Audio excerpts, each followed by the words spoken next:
Hello everyone, this is Caro, your favorite on-the-go, 24/7, actionable, non-complacent person, and welcome back to our absolutely atrocious podcast, C-Squared, episode 19, baby. How was that? That was pretty great, pretty fantastic, I do say so myself. And I am your ugly co-host, the great Clement.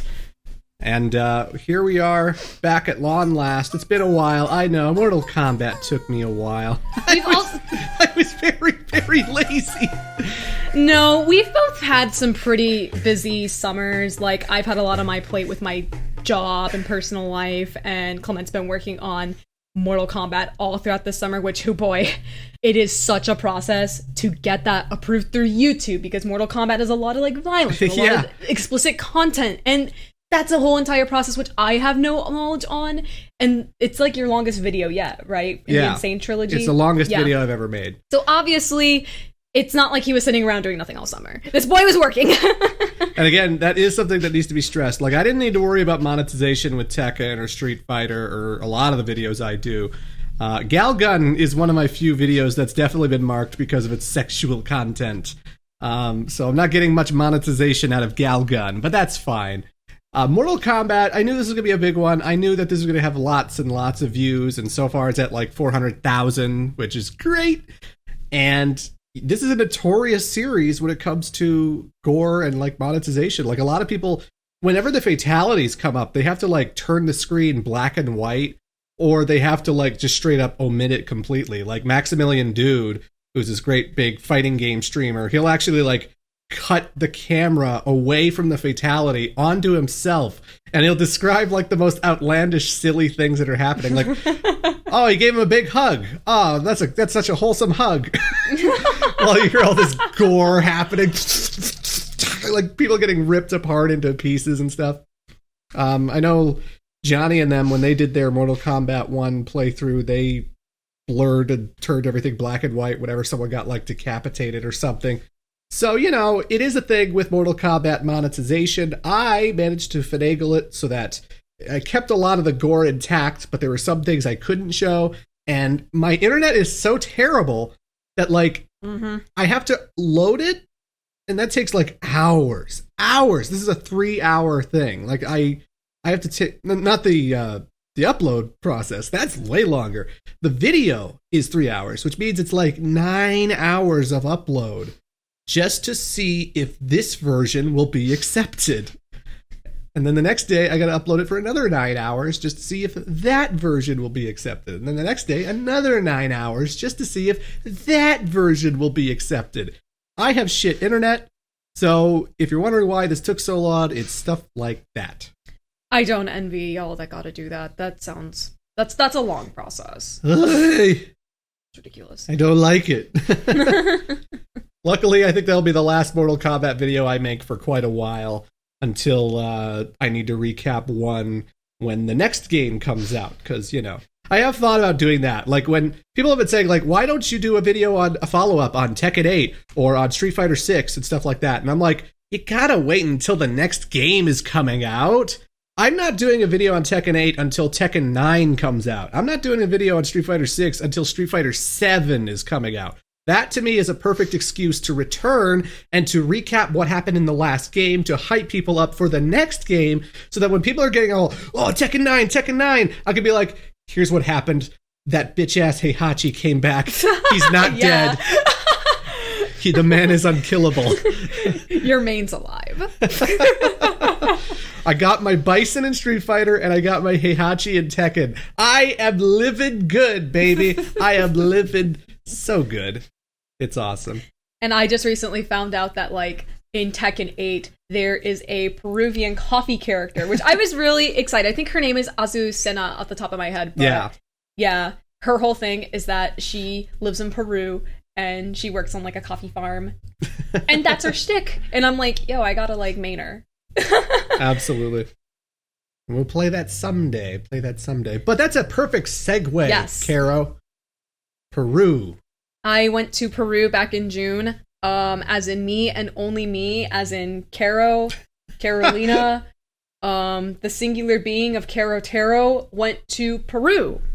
And here's a picture of me on the coastal mall near the coastline of Lima to show you that I went to Peru in the wintertime because we're in the southern hemisphere. Aw. So it was nice and chilly. Yes, it was amazing. It was absolutely amazing. Not the exact opposite kind of weather you'd expect in the summer. Yes. Which is weird because, like, my nose is horrible when it comes to, like, weather changes. So, like, when I was down there, my nose was, like, horrible. Yeah.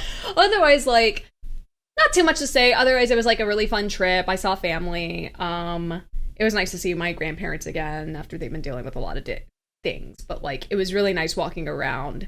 And, yes, South America really loves Dragon Ball Z because nearly every single business that I walked through, like, had some sort of, like, Dragon Ball flair to it. Like, there was an eye doctor that I passed, and they had, like, a big Goku banner. And I'm like, okay, this is nothing related to Dragon Ball. Doctor. But, yeah, an eye doctor. But you're gonna hang a Goku banner in front of this optometrist place. Uh-huh. And then, like, I went into, like, this shop, and it was the wildest thing because it was a Sanrio shop that sold Hello Kitty stuff. Okay. But it also sold boba tea. And it was also, like, a sex shop, which was weird. Like, they were, like... Hello Kitty, boba, and sex. Yes. That is it was quite the all in one combination. place. I've never seen that before. That is quite the combination. America probably doesn't have the same standards of, like, building use than we do, but those three things were all in one place, and I was like, oh, wow. And then there was a pizza shop right next to that sold, like, pizzas in the shape of certain phallic things. Oh, my. And my mom was like, what is this? And what did you tell her? I think you know the answer to that. Oh, boy. Oh, boy. Yeah. I wish you could have come. I could have, but I was very complacent. I just didn't want to get off the couch or get off my bed. But no, I feel like one day I'll go to Peru to visit your family. Mm-hmm.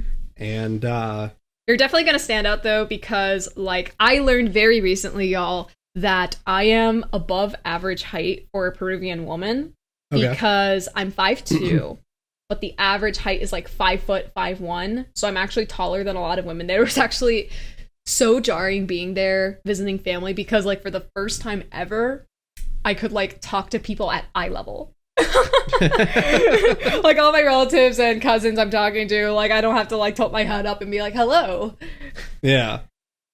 That's interesting. But you're definitely, like, a monster. I'm the tall gringo. Yes, you're, like, the tall gringo. They'll think I'm a basketball player. Yeah. I'm here to play basketball. But you're also white, so, like... Yeah. Another thing. Larry Bird was white. Mm-hmm. There's white basketball players. No, I didn't mean it like that. I meant, like, you know... It's all Peruvian. And you're sticking out because, like, you're white and you're tall. Yeah. And I've got video game t-shirts, and I'm sure they play video games. I mean, I know Latin America loves King of Fighters. They do. They are obsessed with King of Fighters. I was able to watch the Nintendo Direct in Peru because that was going on while I was there. And, like, when they announced Marvel vs. Capcom, and I was like, oh, well, there's the entirety of South America, like, jumping up and down for joy. They love their fighting games over there. Yeah. Good shit. Mm-hmm. Good shit. But I'm glad the trip was good. It was good. It was fantastic. I'd go again. Yeah. I don't know when. Probably not next year because there's a lot of things going on, but maybe 2026 or later. By the way, we're in the same room for this podcast because we're actually together right now. We did attempt this once upon a time before, but then I realized before I accidentally changed the settings of my recording device. And so we only got like the first section, like the first 20 minutes.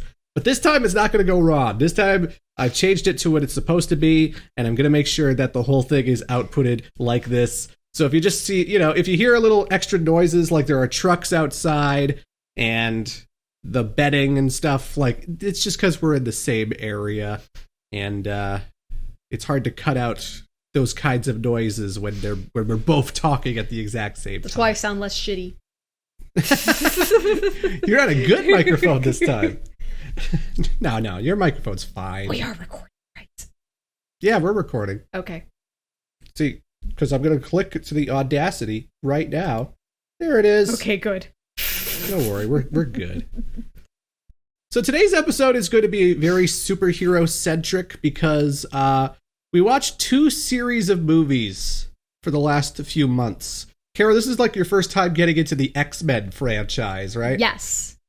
Definitely my first time. Like, I've gotten into it like little bits and pieces before because like Jetix was this late night block that aired a lot of like your Power Rangers and Digimon shows.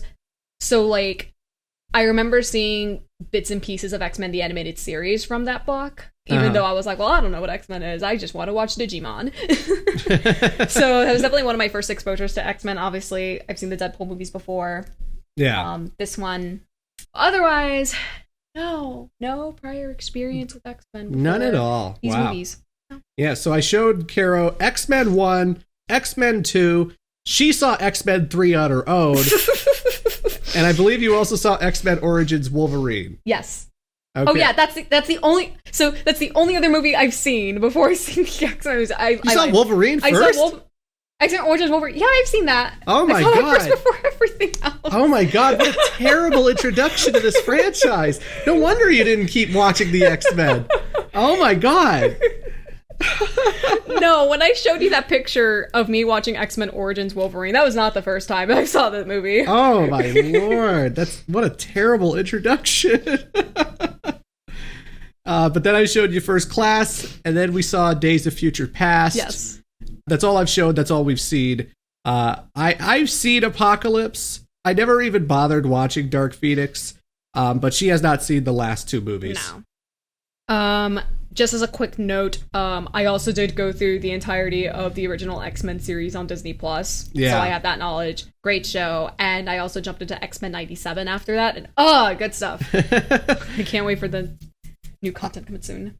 See, I'm too complacent. I'm too lazy. So I was going to watch X-Men 97 in preparation for this C-Squared episode, but just so many things got in the way. I had so many things going on, and I just never got around to it. But we did end up watching the X-Men movies and the Batman movies. Mm-hmm. So I thought that would be a pretty good thing to talk about for the podcast while we anticipate X-Men 97. I swear next podcast we'll talk about X-Men 97. You need to. I will watch it. Stop being complacent, gosh. I'm trying. What are you doing? I'm trying. You still haven't watched Succession either. Oh yeah, Succession. I'll try, okay? I'll try. But I just wanted to get Kara's perspective. I wanted to hear her thoughts on the original X-Men movies. Because the original X-Men debuted in 2000. That is before the original Spider-Man movie. This is like one of the earliest big blockbuster mega hit superhero movies before that whole craze happened. Because like the only thing I could think of that was like that before was Blade. I think Blade was a big hit, and everything else was just kind of a cheesy, weird little thing, you know? I don't remember Blade. When did that come out? Blade was like 98, 99. Well, that's why. Yeah. I was 2. Some motherfuckers always trying to skate uphill. But yeah, because like before that we had like a weird live action Captain America that's not very memorable or great. Marvel superheroes were not really a thing at this point, and X-Men was like one of the first, even before Sam Raimi's Spider-Man. And the thing I remember taking away from it when I first saw it as a kid was just like, this movie has a lot of like themes and ideas, and like it actually has something to say about like racism, sexism, homophobia, you know, because mutants, the whole concept of mutant kind in the X-Men comics is that they're different, therefore they're abnormal and they're strange, and we need to kill them. We need to create giant robots like called the Sentinels to eliminate these evil mutants because they're different and awful, and we need to destroy them all. And obviously it's a little enhanced because, yes, some characters can walk through walls, some can fucking shoot fire out of their hands, some can move metal all by themselves. Yeah, that's pretty dangerous, but it's always been an allegory for any kind of social injustice, any kind of inequality in the world, let's say. And it's so evident with the first scene when we see Senator Kelly talking about how we need to register and identify these mutants because they live among us. They're everywhere. They could be your child. You don't know. And Magneto and Charles Xavier are there, and then they meet each other in the hallway and just get into this thing of like, don't get in my way, Charles. They're better than you think, Eric. You need to trust in the humans. They can help us. You know, that whole debate, that whole philosophy. It was just fun. It was just so unique at the time. Yeah, it's really deep stuff, and like, I'm so fascinated by like how the concept of mutants can apply to like so many different things, and there's like such a deep like meaning to all of that. But like with the first X-Men movie, first of all, felt 2000s as fuck, which I love. I love yeah. any sort of media that reminds me of the 2000s. Definitely like superhero-y cheesy, but like it still has a lot going for it with its plot. Yeah, a lot of the special effects, a lot of them do hold up pretty well, but then there are like weird things where like Sabretooth throws Wolverine at the edge of the Statue of Liberty, and he slides along one of the edges and then lands back on his feet and goes, and he does his little pose, and it's like, okay, that's 2000s as hell. Oh yeah. But I thought like the laser blasts from Cyclops and the lightning and weather effects from Storm and stuff, I thought that was all handled pretty well. Mm-hmm. Toad's got this crazy CG tongue, but that's like another thing. It's like seeing the CG today compared to like watching it back then. It's like if you're watching this movie in 2000 when it came out, like the CG must have been like, oh, this is so groundbreaking. Yeah. I think that's just like really funny in hindsight. Well, I think one shot that does still hold up pretty well is because again, the big evil plot of Magneto in this movie is he wants to set off this ray, this big electro field in New York that will transform all of the humans into mutants themselves. And he tests it on Senator Kelly, the vocal politician who's trying to, outcast them. And he's in his jail cell after being warped by the ray, and he's putting his head against the bars, and then all of a sudden his head starts sliding through the bars. And it is pretty seamless from the angle of the bars, because you're just looking at him leaning on the bars. You don't think anything of it. You don't think it's CGI. And then he just starts going through it. And it's like, oh my God, that was pretty cool. Yeah. So some of the special effects hold up pretty well. I think the baby cast of all these celebrity actors. I know. Because you have Halle Berry and James Marsden and so many other people. Famke Janssen. Yes. Hugh Jackman. Hugh Jackman, yes. Hugh Jackman, this is before he got like crazy diet ripped, where he's just like just a godly figure, like this is when he still had a little bit of flab on his muscle, but he was a hairy flabby boy. And it's crazy to think that guy has been playing Wolverine for like 24 years. And he just played Wolverine in a movie last month. We just saw a new movie where Hugh Jackman once again reprised his role as Wolverine, and he once again killed it. Yeah. He's still 100%. fucking...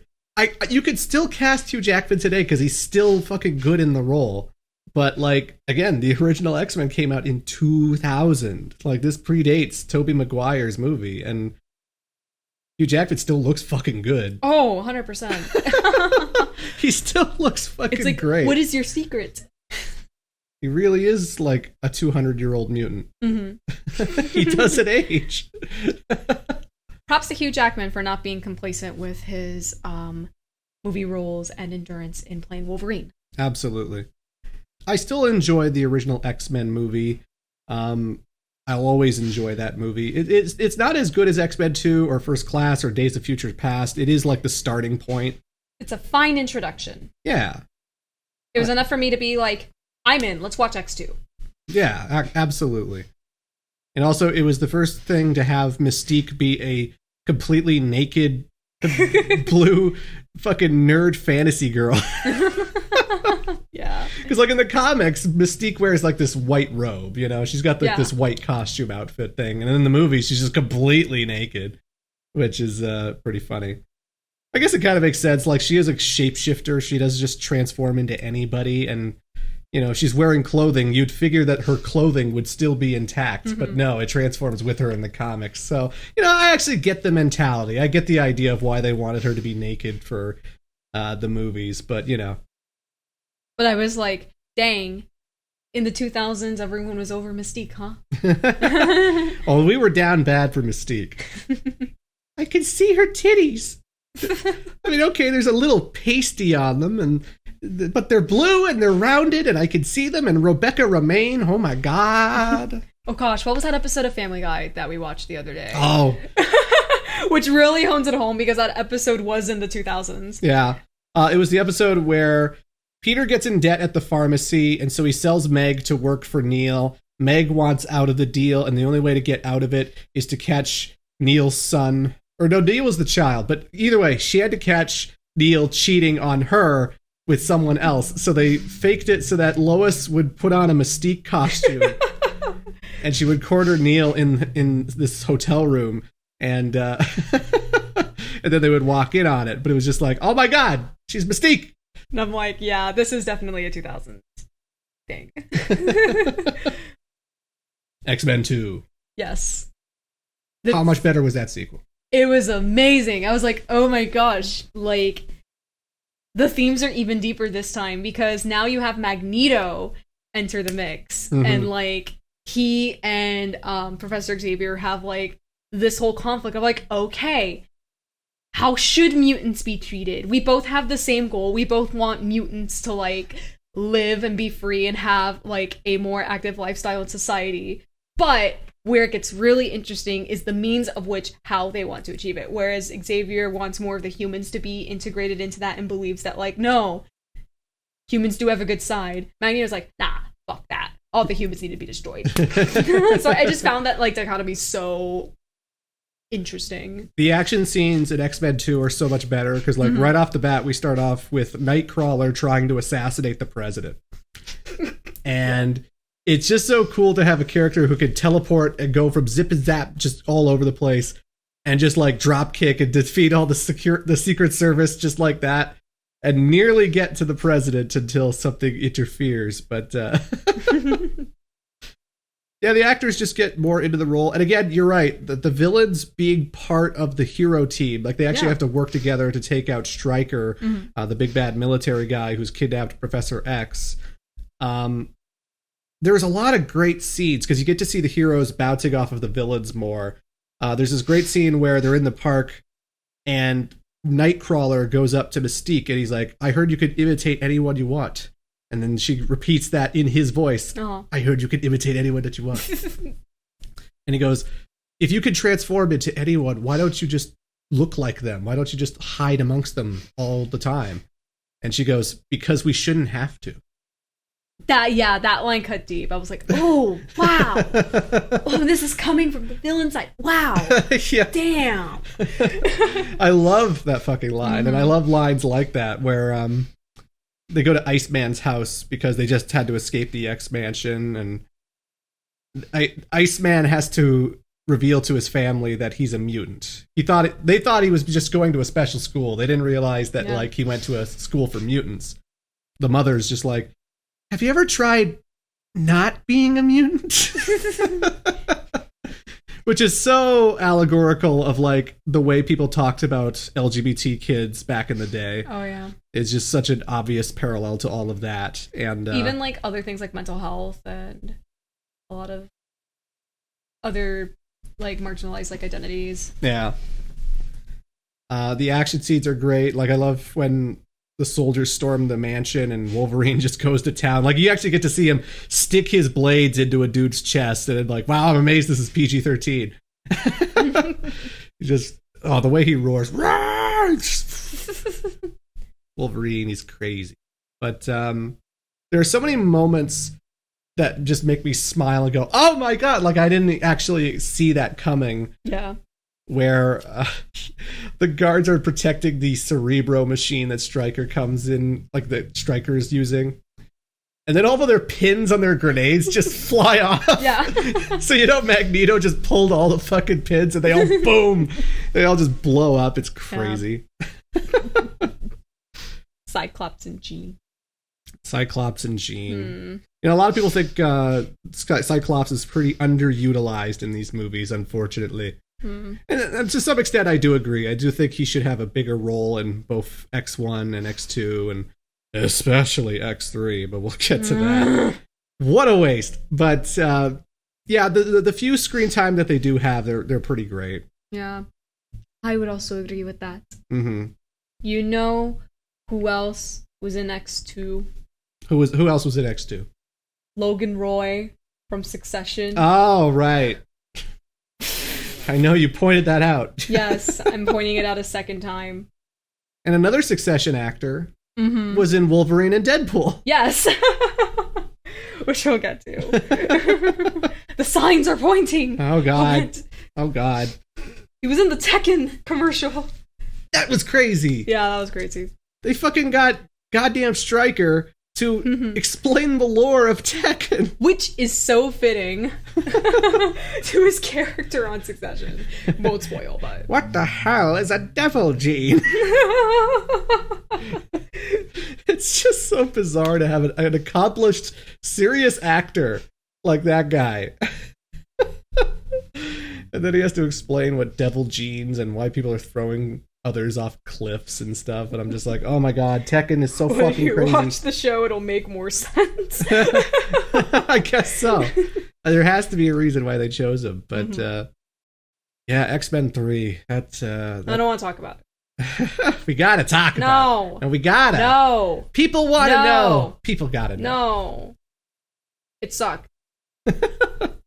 Well, I'm glad that hasn't changed then, because I knew it sucked back in 2007, 2006, whatever it was that it came out. I knew it sucked then. Everyone of my friends knew it sucked. But, sometimes after like 15 or so years, there's a lot of revisionism. There's a lot of people going, oh, no, the general public was wrong about that. Sonic 06 is a great game. Final Fantasy 13 isn't as bad as people say.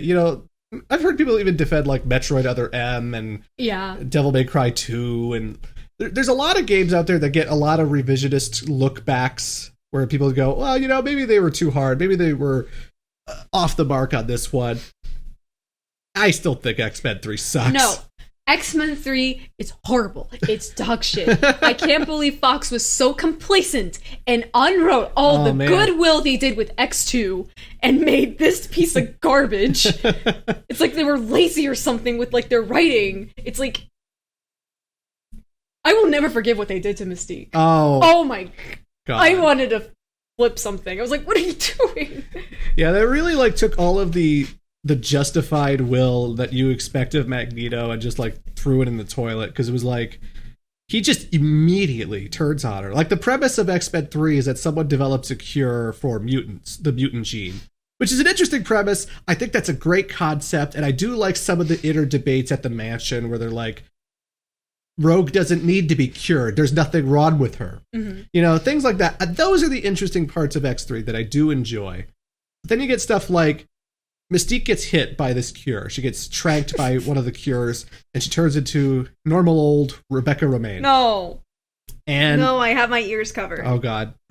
Magneto, he looks at her lying there, and he goes, I'm sorry, my dear. You're one of them now. And he just leaves. And and Mystique's out of the movie. Like, she doesn't really... I think she comes back for, like, one interview scene or something to, like, give up where Magneto is. But that's it. Like, they just completely throw away that character. Especially with how big of a role she played in X2. Yeah. How could you just do her like that? And you get the sense that is as twisted as Magneto is, and the things he wants to do are awful, but like he obviously cares about mutants, and he obviously cares about the people he's been bonding with. Like you see X-Men 2, they're on the plane giggling like schoolgirls about Rogue's hair. Yeah. I love what you've done with your hair, my dear. It's like Magneto's kind of a catty bitch. Yeah. That's why I love him. But in X3, he just sort of gives up on her immediately, which I think is like, whatever. Fucked up. The premise of X-Men 3 is that Jean Grey, who seemed to have died at the end of X2, comes back as the Phoenix. This other personality, this evil, demonic, kill everything, because why not, personality. So, like, first time she comes back in X3, Scott finds her. Cyclops finds her. And this is her boyfriend. This is the guy that she is in love with, who... You know, despite the will they, won't they that she has with Wolverine, they're not going to end up together. No.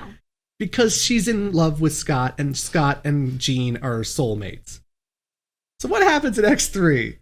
The first time Scott and Jean get back together. No. No. What happens, Caro? No. Please. No, I don't want to say it. You gotta confront... No. You have to confront the past. No. You have to acknowledge what has happened. No, I'm saving that for Days of Future Past. You have to acknowledge what happened, my dear. Please, what happened to Scott? She blows him up. She just destroys Cyclops and kills him off, and he's gone from the rest of the movie. No! What a waste. What a fucking waste. You have a fucking storyline that's about Jean Grey needing to be pulled back from evil, pulled back from the darkness, and you kill Cyclops in barely a third into the movie. Why, Fox? Oh, it's so stupid. Just the writing in general is just not as good. They waste so many characters, and the special effects and the battles are just kind of cheesy. And did you watch it in a theater when it came out? Yeah. Oh, I was excited. I was looking forward to that audience. movie. I have to wonder what the audience reaction was to like Cyclops going and then Mystique like turning back into a human and all that. Yeah. No, we were disappointed. Jeez. We were like, I just remember we all walked out of the theater going like, I can't believe they wasted Cyclops like that. Like, what was the point of that? Fuck. And then they kill off Professor X. Yeah. Only for his resurrection to be teased at the end stinger credit scene. So I guess he just survived that shit. You know, Patrick Stewart's died a lot in these X-Men movies. I know, but I don't like it. No. No. Oh, also, I didn't like that they fucking split up Rogue and Iceman. Yeah, they did. Iceman falls for Kitty Pryde, Elliot Page's character, and then he just abandons Rogue, and Rogue takes the cure, and she just goes off and does her thing. And I don't know, it just felt like a weird, sloppy resolution for all of those characters. Stupid resolution. That's why I didn't want to talk about it. It doesn't exist. I'd rather watch X-Men Origins Wolverine, because at least I can laugh at it. Yeah. X3, I'm just sad. I would agree with that. I understand that. Is that I don't know if that's a hot take. Nah, it might be. X-Men 3 disappointed me a lot. X-Men Origins, I didn't have high expectations for, but it was a bad movie. Yeah. But you know, that's a perfect good segue. We could talk about X-Men Origins Wolverine. Yeah. It's a movie that exists.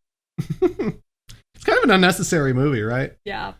Because we get Wolverine's origin in X-Men 2. We find out that, like, he was an experiment worked on by Stryker. They put adamantium in his bones, and that's it. Like, we don't need to know anything beyond that. Like, they skip through all the cool parts in the first, like, 4 minutes. Uh-huh. Like, the opening montage where they see him, fighting in World War II and the Civil War and Vietnam and shit like that. I wanted to know about that. I want to know what Wolverine was doing during those wars. That sounds like a way better, way more fascinating story. You would think that in an ideal world, Fox would be able to give you an X-Men movie about Wolverine in those time periods. But remember, this was late 2000s Fox with the X-Men franchise. And as we know, they were very complacent with their characters and their movies. Mm-hmm. So obviously you were going to get slapped with this one. Yeah.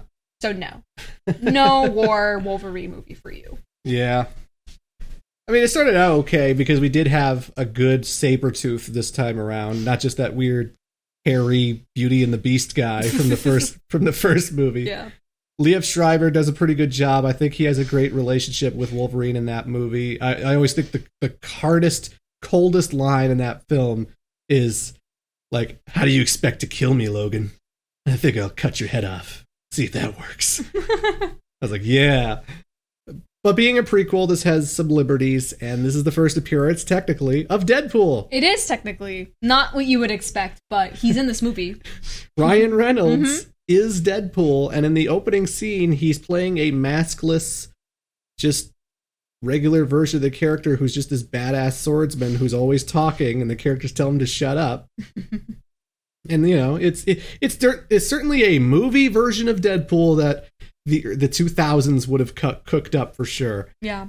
But then the movie just gets really goofy and silly as soon as like it gets into gear, and we just going through the motions of like seeing him get the adamantium skeleton, and then just out of nowhere he just goes on a rampage. They decide to kill him. I don't know why they would decide to kill him. Just because he's feral.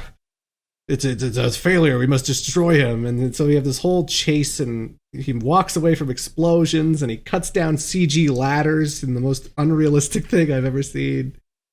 Fights the Blob, meets up with Gambit. You know, it's a whole thing. Yeah. And then everyone loses their shit at the ending where he fights Deadpool. And Deadpool is transformed into a monster who has adamantium swords. Yeah. A stitched up mouth. He has Cyclops' eye lasers and weird tattoos and stuff. And it's just... See, again, it's bad, but at least I can find some enjoyment. Like, I'm not saying you should watch this movie as soon as possible, but tell me what was the things that made you laugh? What were some of the funniest things about this movie? You know the line. Logan, you owe your country. Your country needs you. I'm Canadian. That's the greatest line. I was in the theater when in 2009 when that movie came out, and because I'm Canadian and I was in a Canadian theater, when he said, "I'm Canadian," we all cheered. We all erupted. Some of us clapped. It was amazing. That's the experience Americans and other countries are never going to understand. No. When Wolverine said, "I'm Canadian," we lost our shit. Because this is basically our biggest superhero next to Deadpool, you know? Yeah. This is our representation. This is the Canadian superhero, the guy who lives in Canada. I love it. It's amazing. I just like the campiness of it all. Like, I'm someone who... I think you would say I'm a person who is an enthusiast of bad media to an extent. Yeah. I don't know. It's just... I'm just here for a good time. Just here for a good time. Like, you don't need to watch this movie. Like, I found that in hindsight, you don't really need it to understand or connect the rest of the X-Men movies. No, it's completely unnecessary. Yeah, it is. In fact, it complicates things if you try to add this, because they have Emma Frost in this movie, even though this movie is supposed to take place in like the 70s or 80s. Yeah. And then in First Class, Emma Frost shows up as an adult woman in the 60s. So there's two Emma Frosts, like they're kind of contradicting each other, these movies. And, you know, it's just kind of a weird wrinkle where like Cyclops gets captured by Stryker's troops at high school, and then he gets saved by Professor X, but he's like a de-aged Patrick Stewart who's still bald. So this is supposed to be like the 70s, and he's still like a weird Frankenstein CGI monster of Patrick Stewart. And I'm like, we don't have the technology to de-age people that we do now. Yeah. So this is especially weird. Like, I remember people still thought, like, Tron Legacy was very Uncanny Valley, like, bizarre CGI with Jeff Bridges' character. Because he's both playing himself, but he's also playing the AI robot Clue. Mm-hmm. And because when you create a program in Tron, they look like you, especially at the time that you made the said program, it's a young Jeff Bridges as the villain in Tron Legacy, but it's, like, CGI, and it's weird, and it's, you know... It's a thing. The CGI of old movies was not quite there. Unless you're watching Pirates of the Caribbean, Dead Man's Chest. Yeah. Because Davy Jones is crazy good. But I think it's an unnecessary movie. The only thing is that it kind of helped create the Deadpool movies. Yeah, it is true. I guess we don't really get the Deadpool movies without this movie. Yeah. Yeah. It's the story was told in X2, so it's really unnecessary, and it just contradicts the movies that come out after. So, yeah, don't watch it. Although, play the video game, because X-Men Origins Wolverine for the Xbox 360 and PlayStation 3, genuinely awesome. Raven Software made the most badass Wolverine game ever, where like it's M-rated, so there's like decapitations and people get cut in half and it's gory, and like Wolverine has like this health regeneration system where like if you take enough damage, you can see like his endoskeleton and like parts of his flesh like rot off, but then you just have to wait a bit and it all heals up because he's Wolverine. And that game's fucking intense. That game's cool. If you're gonna play anything of Wolverine Origins, make it the video game, because that game was surprisingly kick-ass. But they took a break because 3 sucked, Wolverine sucked. The series was kind of... it wasn't doing so hot. They had to find different ways to stop being complacent in their character building. They were in a bad spot back then. Yeah. But then they came out with X-Men First Class in 2011. I think so. Yeah. And night and day. That was a great movie. Night and day, and it was also like the kickstarting of like so many careers with that film, because like I think that was like Jennifer Lawrence's big break movie. Yes. Like I think when that movie came out, all of a sudden everyone knew who Jennifer Lawrence was. When that movie came out, all of a sudden everyone knew who Michael Fassbender was. Mm-hmm. Like Michael Fassbender is Magneto, Jennifer Lawrence is Mystique. You got James McAvoy playing Professor X, and this is an X-Men movie that's supposed to be the origin of all of it by taking place in the 1960s and showing the relationship between Professor X and Eric. And this is like the first time Wolverine does not have a prominent role ever. Nope. In fact, although he is in the movie, he does show up because there's a scene where they go trying to recruit mutants and they find him at a bar and he's like, "I'm Professor X, this is Eric Lencher," and he goes, "Oh, go fuck yourself." And then that's it. Yeah. They just leave him alone and he's gone from the movie. It's the best cameo ever. But I think what made this movie so good is just, again, so much of the central theme of the X-Men is between Professor X and Magneto. They're different philosophies, they're different...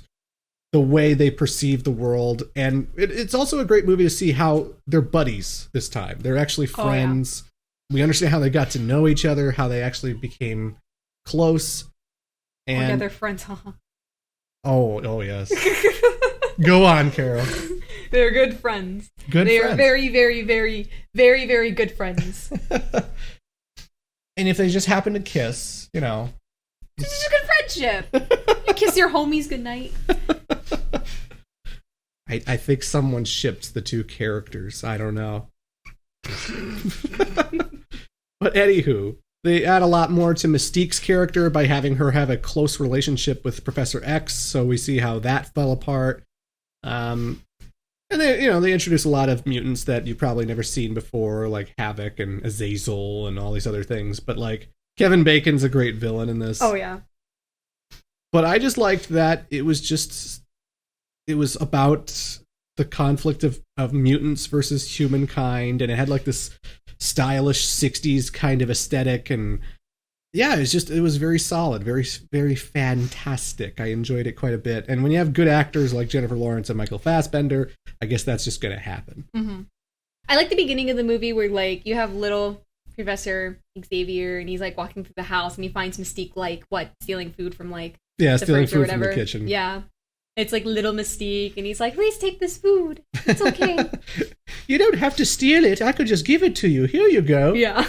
I have so much food, it doesn't matter. Mm-hmm. So you get like their first character interaction, and like the relationship between Charles and Mystique is also important, as you see in like especially Days of Future Past. Mm-hmm. And like right with that interaction, you see like how far back this goes, and like how the care was there already.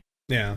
I like that they tried to do something different where, like, in the 60s, Charles is just this cool, suave like beer swilling kind of like party animal guy. Like he doesn't, he's not like the esteemed professor that we know him as. He's just this dude trying to have fun, and he'll literally read girls' minds so he could talk to them better at the bar.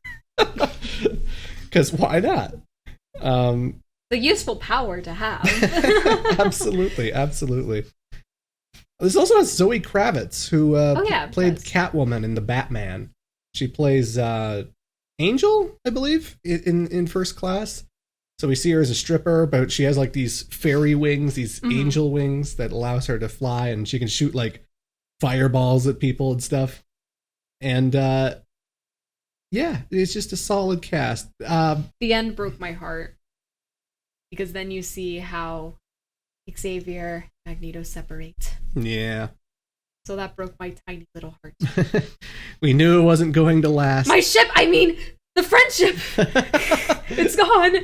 We knew it wasn't going to last. We knew these two buddies would have to separate and go their own way. But still, I love the whole confrontation with Magneto and Shaw. Because it's like the inverse of what you think of with this thing, where like, in any other movie, Magneto's the hero. Magneto's the good guy who's just going to overcome Shaw and become a better man, and just, But even in the end monologue, when Professor X has frozen Shaw and Magneto's talking to him and he takes his helmet and he's just like, you know what the weird thing is? I agree with you about everything you just said. We are superior to humans. The thing is, you killed my mom. Yeah. And so he sends the coin through Shaw's head, and I'm just like, oh my god. It's just fascinating that Magneto, in many ways, does agree with everything that the villain believes, even though this villain killed his mother and his family. Kind of a warped... Well, that's the breaking point. Yeah. It's just kind of a warped, interesting kind of perspective that, like, they're not so different. If you just didn't go after my mom, maybe. And again, that's the sticking point of this series for me, because, like, other series, not to say that this is, like, a bad thing. Like, in other series, there's a clear-cut, this is good. This is evil. Yeah. It's very, like, black and white. But with X-Men, it's like they all have, like, the same aims and means, but, like, it depends on perspective. Yeah. These movies are about ideas, and I like that. I like that a lot. And the movie was so damn good, it was such a great rejuvenation of the franchise that we got another one with the same cast as well as the old cast, because we have X-Men Days of Future Past, which takes place in the far, far future, where everything has gone to absolute shit. And we also have the time frame in the 70s, because, like the comic book it's based off of, the Sentinel program gets so bad, the robots get too powerful, that nothing could stop them. They're just eliminating mutants left and right. And they have to send someone back in time in order to prevent this Sentinel program from existing. So, who are they going to send back in time? Well, of course, the most popular character. Who else are they going to send but fucking Wolverine? But, you know, it was kind of fun when I saw it in the theater, because it was like 2013, 2014 when this movie came out. And it was just kind of interesting to see, like, 10 years later, Wolverine, Storm, Professor X, Magneto, all these actors, Iceman is there. Everybody's just, like, older and more dignified, and you get to see them in this horrible situation where they're all getting killed off, and just everything is the shittiest it's ever been. And you get to have scenes where Wolverine is interacting with young Charles and young Beast and young Magneto, and even young Xavier gets to channel through Wolverine so that he could talk to older Xavier to learn what he has to do and stuff. But I think the most standout moment of Days of Future Past that everyone was talking about after the theater got out was Quicksilver. Yes, Quicksilver was awesome in this. They got the coolest speedster scene you've ever seen in any superhero movie ever, where they're getting out of this kitchen, these armed guards are shooting at them. And then Quicksilver, because he's like the fastest thing ever, he can go super fast. We get to see things from his perspective, where the whole rest of the world is super slow. And he's just like running through, putting people's fists at their face, giving people wedgies, flicking the bullets to the left and right so they don't actually hit their characters and stuff. And he just see him run along the wall to that theme song was just, I can see why a lot of people compare that one scene from the first Sonic movie to that Yeah. Days of Future Past scene. Yeah. I was like, I see now. Now you get I it. understand. Now you understand that Sonic ripped off Quicksilver. Jeez, shameless. And with Cyclops in the movie, too. Damn, Sonic. How'd you get so complacent in your originality? Oh, so complacent. Fucking lazy. But it's emotional. I think that the whole ending, the big confrontation between Xavier, Magneto, and Mystique, and like it all hinges on this decision of what Mystique is going to do. And if she does the right thing, we're saved. If she does the wrong thing, everything's fucked. Because like Wolverine kind of inadvertently fucks things up even more by bringing Magneto to Mystique, because Bolivar Trask doesn't get killed, but he is still emboldened to go after these mutants because of this crazy altercation that happens in the office. And Magneto tries to kill Mystique because he figures, well, if the world is going to be doomed, if she kills him, I'm going to kill her. Well, that's my other thing about this movie. I fucking love the goofy, like, revisionist history between both First Class and Days of Future Past, where like, oh, the Cuban Missile Crisis? Oh, the mutants prevented that. That's the one thing. I was laughing hard about that. It reminds me of like when we played through the Metal Gear games last year, and they played. I think they also that was also the Cuban Missile Crisis. Yeah, they also played revisionist with the Cuban Missile Crisis. Like, the whole idea of part 3 was that the only reason the Cuban Missile Crisis didn't happen was because America handed over Sokolov to the Russians. Yeah. And in First Class, the only reason we didn't get the Cuban Missile Crisis is because those mutants saved everybody. Well, in Days of Future Past, it's revealed that Magneto's been imprisoned at the Pentagon for supposedly killing JFK. Yep. Oh my gosh. And he's like, what do you mean he killed JFK? Why else was the bullet curved? Oh my god. What's with the 60s and like revising things specifically from the 60s? I don't know, just easier to pull from world events, I guess. I don't know. Because a lot of crazy shit happens in those decades. Like, presidents get assassinated. We nearly get close to the brink of war. It's a crazy time. This is a segue, but do you know the concept of like Minions, like the Minion movie? Yes, I know where you're going with this. Yeah, so for those of you who might not know, in the Minions movie, like the first one, so the whole concept of the Minions is that they serve the most evil person in any sort of like period of time in history. And then there was a time point where they conveniently froze the Minions from like the late 1800s to like the 1960s.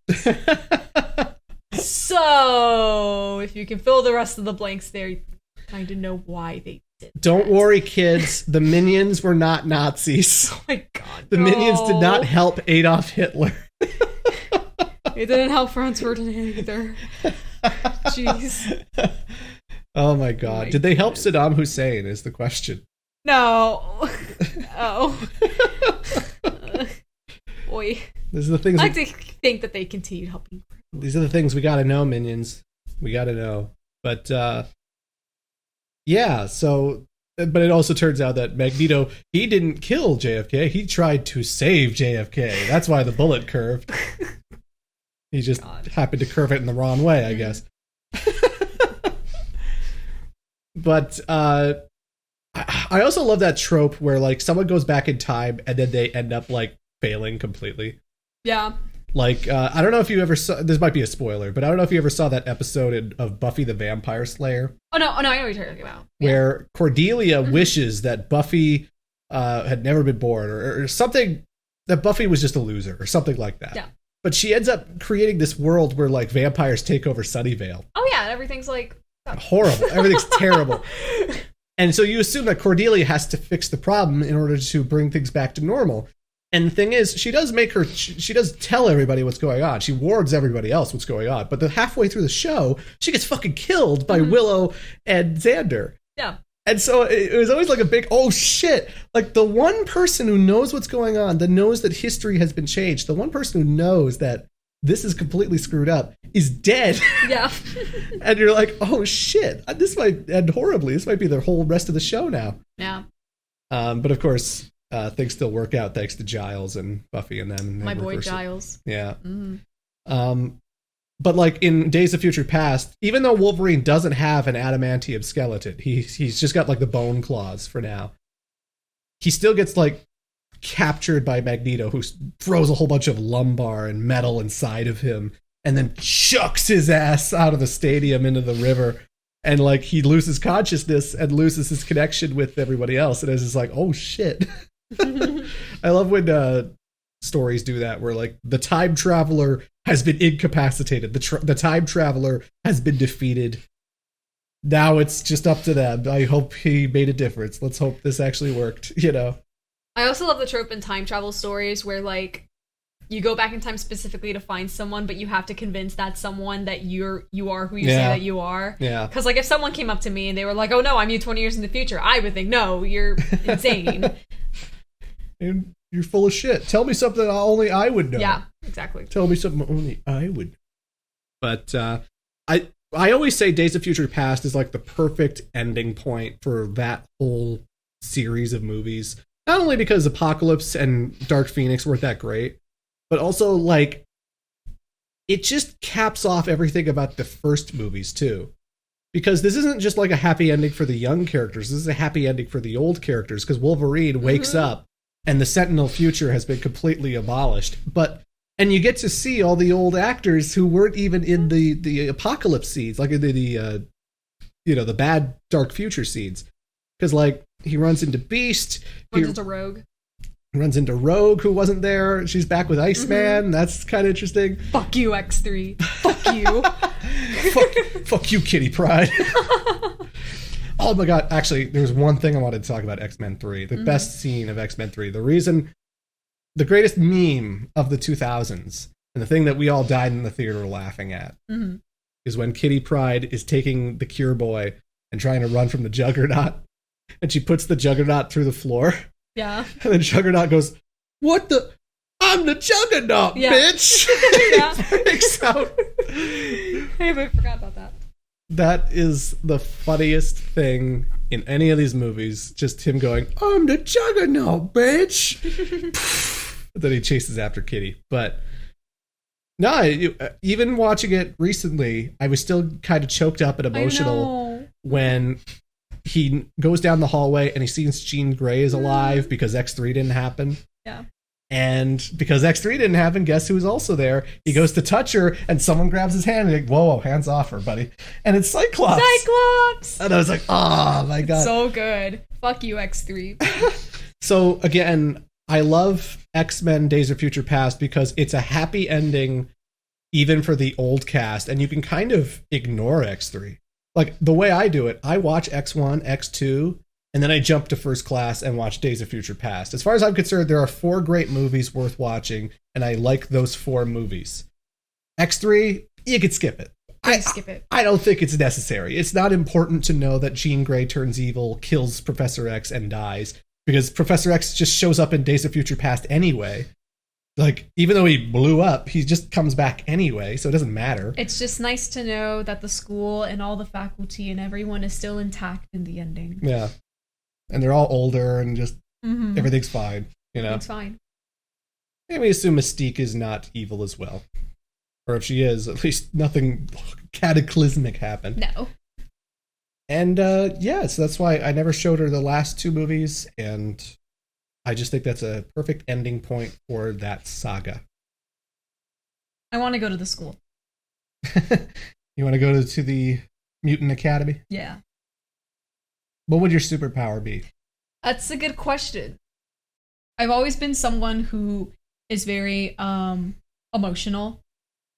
He can tell you. Yes.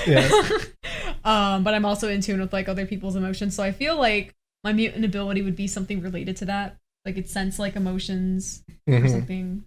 Yeah, that'd be alright. I want shape-shifting. I want to be Shang Tsung / Mystique. I just want to be able to turn into whoever I want. That'd be fun. Yeah. I would love that. Everyone picks like flying or whatever. No, I want to shapeshift. I could get into anything. I could get into anywhere. But yeah. The other movies we have both seen but not recently was Logan. Yeah. Logan's a great movie. Logan is emotional. Yeah. I've always considered it like an Elseworlds, like parallel universe story where like what happens if the X-Men all die and Wolverine is the only one left and he's taking care of Professor X and stuff. But like the thing that was interesting about this movie was that it was rated R. Yeah. So unlike the other X-Men movies, it's just like full gore. Like you'll see him sticking his claws into fucking people's heads and shit, and it is a vicious, brutal movie. But at the heart of the movie is this relationship between him and this girl Laura, who is another Weapon X type experiment who also has her own bone claws. And it's a crazy dramatic piece of acting.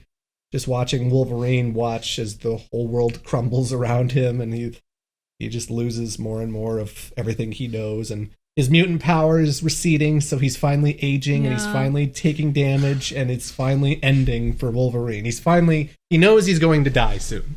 He knows it's over. Imagine it's emotional too, because again, he's been Wolverine for so many years, and like, you grow up with him through the movies, and then finally you see that like, oh, he's not omnipotent, he's aging, just like I'm aging. Oh gosh, why am I getting old? What am I doing with my life? What are my goals? What are my dreams? Why am I being complacent with my life? I have to do something else. Oh boy. I'm 36 years old. I'm starting to notice that like people are forgetting about a lot of the games I grew up on, and that's kind of strange, you know.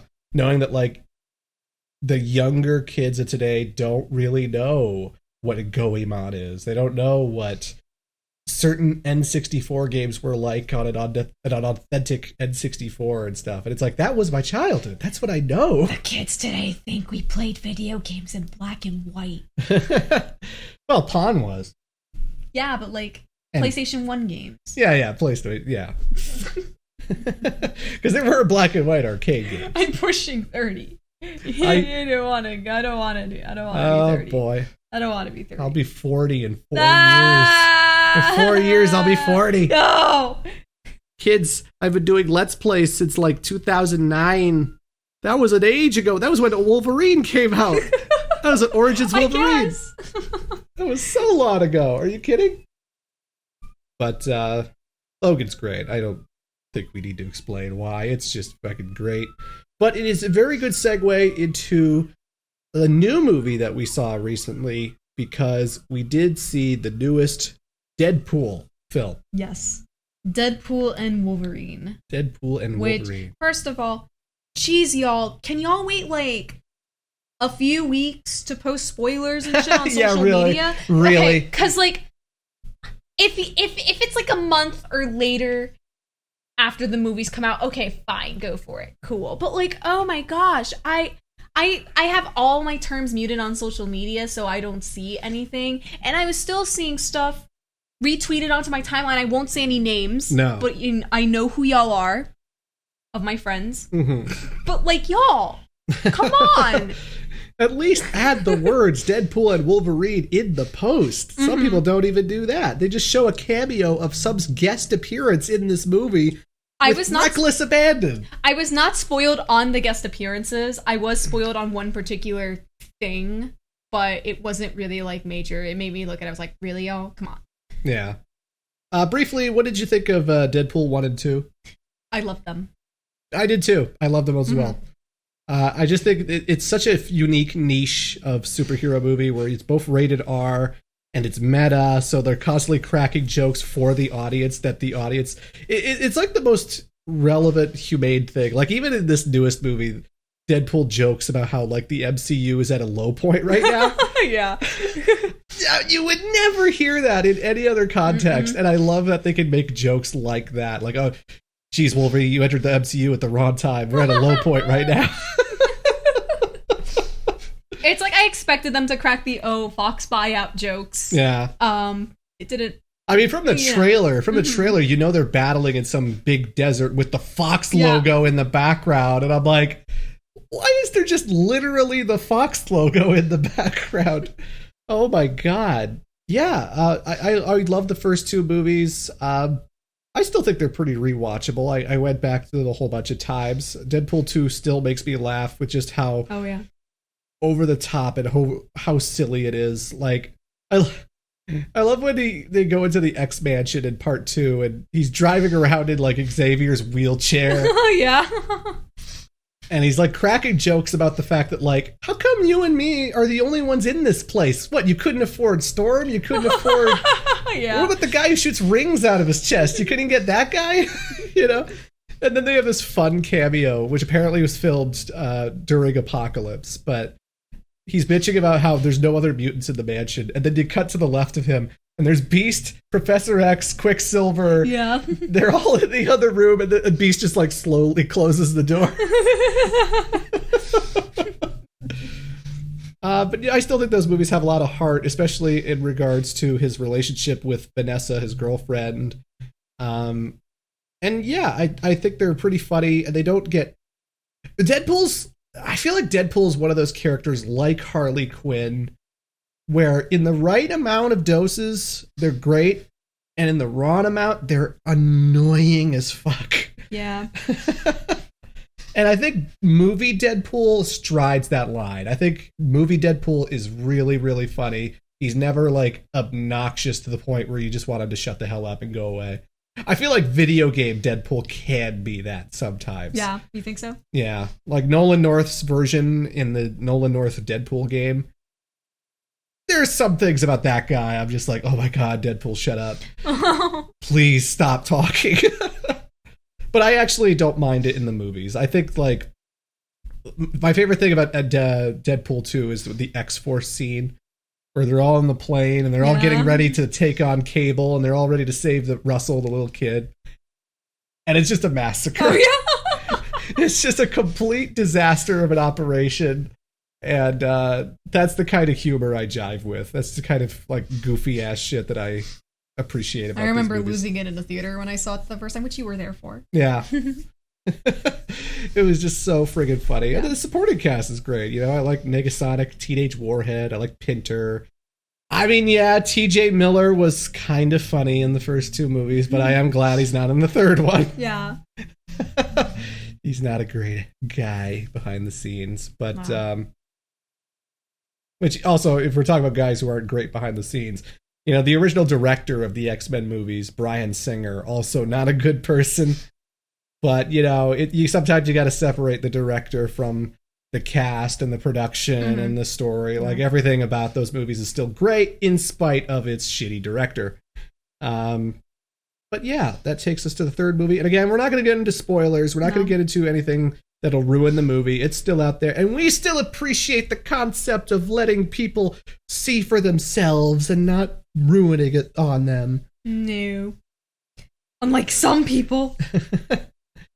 But I will say that it is a great Deadpool movie, even though I do wish they incorporated the actual cast of the first 2 movies a little bit more. Like, I wish Negasonic and Colossus and all those characters could go with Wade into the heart of where he goes in this movie. I wish there was more of that banter. I wish there was more of that camaraderie. It's really only at the opening and at the ending of the movie. And, you know, I just feel like it's the same thing with No Way Home, with the Spider-Man movie. Right. Where they established the first 2 movies with this cast of characters like Betty Brant and the teachers. I love the teachers. I always thought they were some of the funniest parts of the first 2 movies. And then when No Way Home comes out, because it's so much about this multiverse, extra dimension kind of thing going on, it spends so much time on the Tobey Maguire universe and the Andrew Garfield universe that like all of those side characters, Flash Thompson, Betty Brant, like all of them, they just kind of disappear into the ether, and then it's no longer... It's kind of a weird third part of a trilogy when it's only the main character who's really sticking around for the long run. And that's kind of how it feels with Deadpool 3 a little bit, because Colossus and Negasonic and all those characters, Pinter, they just disappear. And then the rest of the movie is just about Deadpool trying to save them. It's just missing a little something, I feel, if you're watching this as a trilogy. Yeah, for sure.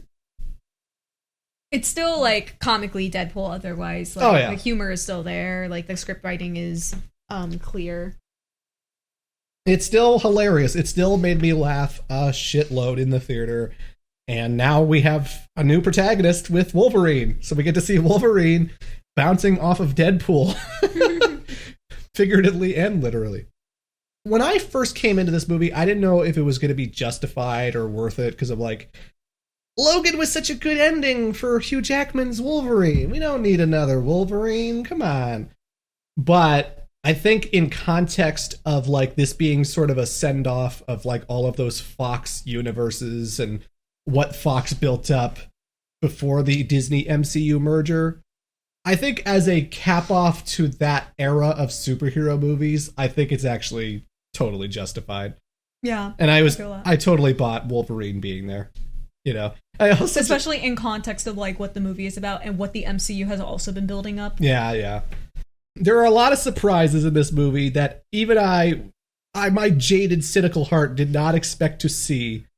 And when I saw them, they were just like, oh my God. I was so glad I was not spoiled on any of the surprises, because these made me go like, bro, no way, bro. Yeah. It was a lot of crazy fan service, and fan service I did not expect to see like in the year 2024. Yep. Even some role reversals of things that you think it's going one way, and then it turns out, oh, my God, that's amazing. Yeah. It's bombastic. It's silly. Wolverine's dialogue is really, really good. I don't feel like they changed him in a drastic way, even though he is supposed to be like an alternate universe Wolverine. He's not the Logan one. He's not the one from the X-Men movies. He's a completely different Wolverine who failed his universe, and his X-Men are gone. Which, again, given what the MCU has been doing, yeah, it makes total sense. Yeah. Mm-hmm.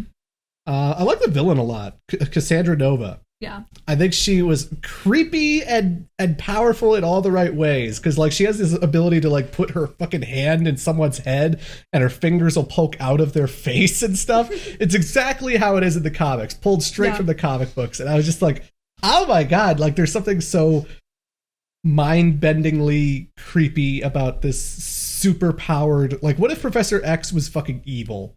That's basically that's basically Cassandra Nova. And she did a great performance, and I thought she was a really fun villain. But yeah, it was a hilarious movie. Yeah, we can't go too much without spoilers, but please take it from the two of us. It was very, very good. Yeah, we had a good time at the end of it, and there's also a lot of great action, because I remember there was this action scene near the very end where Wolverine and Deadpool are taking on a big army of people, and it's one shot. A lot of people refer to it like an old boy shot, because it's very similar in like it's one horizontal shot of them just moving forward through the screen, taking out hundreds upon hundreds of goons. But it was so well done. Like even beyond like the comedy level, it still has action scenes that I've never seen in any other Marvel movie that are still like really, really fun. And I know when this thing comes out on Blu-ray, I'm going to be going back to that action scene and rewinding it and looking back over it over and over and over again, because it was just so fun and it was just so cool and so creative. And even the fight in the car, I thought was pretty fucking badass. Yeah. I've seen a lot of people use that clip of that fight for like Five Nights at Freddy's spoofs. Oh my gosh. There's this one shot where Wolverine dives through the window. Yeah. And it looks exactly like fucking Foxy, I think. Foxy. Maybe. But either way, one of the animatronics dives at the player in the games. And someone just put those sound effects over Wolverine in the car. Just diving at Deadpool. Very homoerotic fight. Yeah. Yes. You pointed that out to me. What? Yes, you did. Yeah. Twitter been running with it. If you say so. I don't look up that parts of Twitter. Not on your For You page? No, it's not on my For You page. Which might say a lot about me more than it does you. Oh, boy. But anyway, folks, that's our view on the X-Men movies, on the Deadpool movies, and I swear next podcast we'll get around to X-Men 97. Please, it is so good. I'll watch it. We'll talk about it, I swear. It is a good continuation of the original animated show. Oh, boy. But in the meantime, while Kara was visiting, we decided to watch a whole bunch of Jim Carrey movies in preparation for Sonic 3. Because, you know, I wanted to show her what I called proto-Robotnik. I wanted to show her Jim Carrey being a villain in other movies. So I showed her The Cable Guy. Yeah. And I showed her me, myself, and Irene, where he's half good guy, half bad guy, kind of. And then I wanted to show her Batman Forever. But the thing is, and again, shock of all shocks, Caro had not seen the original Batman movies. I have not. How did you not see Batman after all this time? I don't know. Maybe it's because in the mid 2000s, there was kind of some Batman movies that came out. The Dark Knight may or may not have been the most defining superhero movie of my generation. But but after Dark Knight came out, wouldn't you want to see the origins of Batman's filmography because of the Dark Knight? It was not in my circle, no. I think you're just complacent. It was not in. Wow! How dare you? I think you're just complacent. How dare you? How dare you assume me being complacent when the MCU was just getting started when I was watching The Dark Knight in 2008? Oh, okay. Maybe you should have been less complacent. You should have shown me these movies earlier. Oh, it's my fault. Like a good partner would have. Oh, God. Anywho. So we saw Batman Returns, and then we capped it off with Batman Forever, which starred the Riddler, although there was another movie after that. We'll get to that. But Batman 1989, the first live action... Actually, that's not true, because I do own the 1966 Adam West live action movie, which is really just a 90-minute version of the show. But... It's hilarious. The Adam West movie's fucking hilarious. And I think there was a 1930s Batman as well. But regardless, Michael Keaton, Jack Nicholson, Tim Burton. This is the one that started it all. This is like arguably the first blockbuster superhero movie ever of all time. Unless you count Superman. So, as a quick side note, I have not seen the original Batman movies before he showed them to me, but I did see Birdman back in 2015, which also stars Michael Keaton. And the whole thing about that movie, which is hilarious, is that Michael Keaton's character in Birdman is that he's this actor who had some big superhero hits in like the 90s, and he was successful. He was Birdman, and now he is a washed-up actor, not really in much anymore, and he's starring in this play, hoping to revitalize his career. Oh, man. So now watching these movies gives me context for what they were trying to play up with that. Jeez. Which you still need to watch Birdman, so. I do. Mm-hmm. I guess I've been too complacent. Ugh. But, yeah, it's interesting to think of it like that, actually, because like that would be like if BoJack Horseman released a spin-off series that was just the BoJack TV show that he was a part of and just had that be its own thing. Yeah. What'd you think of this 1989 opus? It's a nice balance, which like the later movies get wackier, which we'll get into. Yeah. But with the first movie, there's this nice balance of like, obviously they're taking from the comics here. There's like this nice groundedness of like seriousness. Uh-huh. But there's also like this wacky universe with like the Joker and like some of its characters. So I just like that split is more balanced in the first movie. Yeah. If you know where I'm coming from. I know where you're coming from. It's, again, because it's Tim Burton, Gotham is definitely a character all in itself. Yeah. Like the architecture, the stone gargoyles, the Axis chemical plant. Like there's so many different locations in this movie that are just so Tim Burton, so iconic. And it's nice to see like no CG sets. Like maybe you'll see some models sometimes, like production models, but there's a lot of great matte paintings and just great physical sets that are just so over the top and so excellent. It's awesome. Yeah, I did comment a few times like the cinematography was great. I just love how the lights complemented everything and the buildings, and it's like, oh wow, Gotham really is like this whole beast in itself. Mm-hmm. I like how we start off and immediately there's a family being attacked by a mugger, and Kara's just like, oh, we haven't seen this scene before. I'm sorry. Whenever I see a family of sorts and it's Batman, I'm like, oh no. Come on, where's the pearl necklace? Let's see the pearls fall on the ground.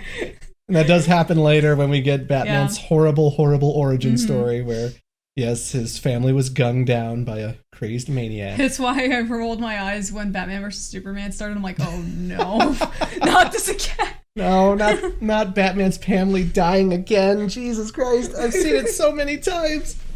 Well, for a lot of people, this was their first time seeing it. And no, but his first appearance is great because he just flies down. He's like, yeah, it doesn't even feel like he flies down. It feels like he's lowered. Down, he's lowered by a string or something. He just sort of like. But it's so like mysterious too because you see how elusive he is, and he's like. Jack Nicholson is a 2-bit gangster who plays by his own rules, wants to usurp his leader one day, and then he gets pushed into a vat of chemicals by Batman and becomes the Joker. And I've always loved the introduction of that character where we get this angle from behind this plastic surgeon's chair, and the guy's like rolling up all this tape off of his face and rolling it off, and Joker goes, the mirror, gives him the mirror. And he's like, oh, no. Like, at first he seems like he's crying. He's like, this is all I could work with. And then... And you just see him, like, lose his fucking mind as the plastic surgeon guy backs up, like, oh, shit. And then, you know, the Joker is created. He just fucking loses it, and his skin is all pale white, and his hair is green, and it's goofy shit. I just love all the zany antics that the Joker gets up to, where he poisons... all of the products in stores. So, like the makeup products and stuff. So like if you use certain combinations, it infects you, and then you get like a smiley death grin, which is a creepy image. Oh yeah, it is. When I was a kid, I loved watching the reporter die in the news broadcast because when they cut to her and she's got that fucking hideous Joker face, it's like, oh my god. And this is like 80s technology, so they had to do the best that they could. But it was just, you know, I like the idea of like you laughing yourself to death. Like you laugh so hard it kills you and leaves a permanent grin on your face. Like that's insane. Yeah. Michael Keaton's a pretty good Batman. He's a pretty good Bruce Wayne. I like how aloof Bruce Wayne is. He seems so like he doesn't it's like he's rich and he doesn't seem interested in his riches. He doesn't seem interested in his own mansion. He's like, you know, I don't think I've actually eaten in here before. like I just like the idea of this guy who's just kind of oblivious to how much cash he has. And the Knox, the reporter guy played by Robert Wool, he jokingly asks Bruce Wayne, hey, I think I could have a grant? And then as they're saying their goodbyes, Bruce Wayne's like, Alfred, give this guy a grant. He just walks off. I thought that was so funny. The action scenes are, you know, there's not too many of them, actually. It's not as action-filled as you might think it would be. He fights a few Joker thugs at some point, but it's a great movie, but it's never been, like, my absolute top favorite. And I respect it a lot. That's basically... There's a lot of things I think about in hindsight. I look back on and I go, oh, I love the balloon scene where he comes in with the balloons. Oh, yeah. It was funny. Hubba, hubba, hubba. Who do you love? Who do you trust? Man, the people of Gotham are stupid. How so? Because, like, they fall for the tricks every time. Yeah. They're just like, okay, we'll listen to this guy. And then they do the same thing in Batman Returns with the Penguins Mayor campaign. I'm going to give out millions of dollars. You should all come to the carnival and take it. Okay. We'll all go to the carnival. Why not? But then they also get a reading. This is me, like, putting on my analytical, like, lens on. But I also see it as a reading of, like, oh, well, a lot of Gotham's people are, like, not in the best place financially, and they're poor. So, like, of course they're going to... Yeah. It's like exploited. Yeah. It kind of... The Joker's just preying upon their base instincts, you know? It's what he does. The thing I always liked about... The thing I find funny about this Batman is that he's definitely a killer. Oh, yeah.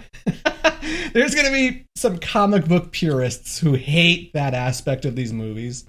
But Michael Keaton's Batman does not give a shit Nope. He will drive the Batmobile into the Axis chemical plant where all the goons are. They're shooting at the car and they're trying to blow it up, like dent it and stuff. And then all you see is the wheels pop out this little ball. Tink, tink, tink, tink, tink. Cut away. Boom! Yeah. Hugest explosion you've ever seen. All those guys are fucking dead. In Batman Returns, there's a guy, he grabs a stick of dynamite and takes it away because they're going to blow up a shop or something. And then he runs into this big strongman type thug who he punches once, doesn't do anything. He just laughs it off. So he goes, okay. Puts the dynamite on his belt. This guy's like, what the fuck? Knocks him into a pit. Boom! Batman will fucking kill you. And I know, there's a lot of people who just are so comic puritanical. They're just, no, Batman should never kill. But I was young enough, and I didn't care. I just thought it was goofy, fun shit. It made me laugh. Oh, yeah. It just made me laugh how vicious Batman was in this movie. But, you know, first movie's great. Yeah. It's a good movie. But second movie is even better. This is going to be the hot take that a lot of people are going to be like, what? No. Are you full of shit? I'm not kidding when I say Batman Returns is my favorite Batman movie. Ever. I like it more. More than Dark Knight. I like it more than The Dark Knight. I like it more than The Batman. I like it more than any other Batman movie you can name. This is my favorite. Feel free to call me a weirdo in the comments. I know. It is a strange movie. It is unnecessarily dark. It is a very bizarre thing. And I will say that it's not comic accurate at all. No. The portrayals of the Penguin and Catwoman are nothing like they are in the comic books. In the comics, Catwoman's just a cat burglar. She's just a thief. And she's sultry and she's a seductress and all this other stuff. Penguin, he's just a rich, aristocratic kind of gangster. You know, he's not like this. He's not what he is in Batman Returns, which is this weird flipper baby who lives with penguins underground. whose parents dumped him into the river when he was a baby. Catwoman is not this shy, timid receptionist who gets pushed out of a window and is somehow resurrected by cats, who then goes fucking crazy because of the way the world has treated her. But I love that fucking scene. I love that scene so much. Mm-hmm. I love they build it up first. They build up like what her life is usually like by showing her normally going home. She's got the pink pastel walls, the hello there sign, all the plushies. And she's getting messages about how, this guy stood her up. And her mom's calling her to be like, you don't take care of yourself. Why don't you do something with your life? What are you doing, Selena? Blah, blah, blah. And then she gets thrown out a window because she threatens to expose Max Schreck's plans. Mm-hmm. Which another great character, Christopher Walken's in this movie, who is arguably as big of a villain as Catwoman and the Penguin. He's just as much an antagonist in this film. But he throws her out a window. She manages to survive when a dozen of cats just all go to her position and roll all over her and chew her fingers and stuff and just brings her back to life. And I don't think that like she got cat powers necessarily. I just think that was like a creative way to show that she survived. But there's something about Michelle Pfeiffer's performance that's so perfect where, you know, she's barely paying attention. She overpours milk into the into the dish, and the cat gets like a big puddle of milk. She's repeating things that she already said the first time she arrived, but in like a kind of a monotone voice. And then she gets to the answering machine where her mother is once again berating her and just like telling her how worthless she is, and she just fucking loses it. Oh yeah. And just like smashes the windows and smashes pictures and takes the plushies and puts them into the garbage disposal. Yep. Smashes the hello there sign so it says hell here. Yeah, I love that so much. And she repurposes her wardrobe to make the Catwoman suit. Yeah. I love that. And the Catwoman suit is very interesting. It's just this weird leather stitched up version. So it's like, if it didn't have the stitches, it would probably be comic accurate. But because it has stitches, it's almost like this weird Frankenstein put back together thing, which is kind of Selena's character as well. she's also a put together, stitched up kind of human being who's not quite what she used to be. I love Danny DeVito Penguin. Danny DeVito is the Penguin. I know a lot of the kids these days, they only know him from Always Sunny. Yeah. But no, he was a real actor. He's always been a real actor. He's always been doing these crazy, over-the-top performances, and this is by far the strangest Danny DeVito performance you've ever seen. He is a bizarre creature. It's a very good performance, though. Oh, yeah. I like that his gang is a bunch of outcast circus people who left the circus to turn to a life of crime. So he's got like these weird motorcyclists with big ass skull heads and googly eyes and cartwheeling clowns and a guy with a monkey on his shoulder. Also, I will say, lots of explosions in this movie. Oh, yes. Oh my goodness, I love it. There are explosions friggin' everywhere. Catwoman blows up a shop, fucking... he blows up through this ballroom. He busts through with his big duck. There's a dog that plants bombs. It's the action's so much better and so much more. The climax of the movie is absolutely wild. Yeah. As a last-ditch effort to get revenge on the Gotham City people who have rejected him, he decides to strap all of his penguins with missiles and rocket launchers, and he expects many of them to go kamikaze, and he goes, "Some of you will not be coming back." He's like doing a rally with the penguins. The penguins are like, rah, rah, rah, rah. And it's the surrealist fucking thing you've ever seen, because it's just an army of actual penguins, real penguins trained by the director and stuff to walk down the streets of Gotham with rockets on their back. But that's the kind of goofy shit I love. It's amazing. That's the kind of goofy, weird bullshit that I've always loved about fucking superhero movies like this. And I also, again, what I like about Returns as well, I do think it has that dark pathos of what I usually think of when I think of Batman. Like, when I think of Batman, I think of, like, the ending of Under the Red Hood, where Red Hood's confronting him about the Joker. I think about the end of The Dark Knight, where Two-Face is confronting Batman about, Joker was right. Look what happened to me. Look what happened to Rachel. Like, I think about those strong, heavy fucking moments that are just like, God, only in a shitty place like Gotham could this happen. And there's always this beautiful scene, because I love that Selina and Bruce become intimate and they become boyfriend and girlfriend. They really fall for each other, like it's legit. Mm-hmm. And then at the very end, when they're in the ballroom, Selina just has her breaking point again, because Penguin was foiled and there's just nothing left. And so she's just going to shoot Max Schreck in the face with a gun. Mm-hmm. And she's dancing with Bruce, and it seems so romantic at first, but then she pulls out the gun and starts laughing maniacally, and Bruce is just like, oh, fuck. And again, it shows the contrast between those two characters, because Selina's willing to kill to get what she wants, but Bruce is not. He thinks, he asks her, who the hell do you think you are?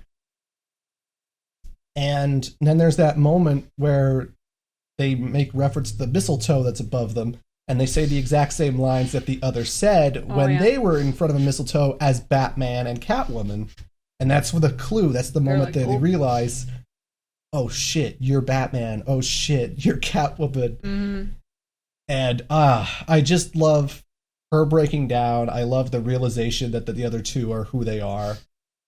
I love the whole end scene where he's trying to convince her, like, come on, we can come back from this. You don't have to be that person.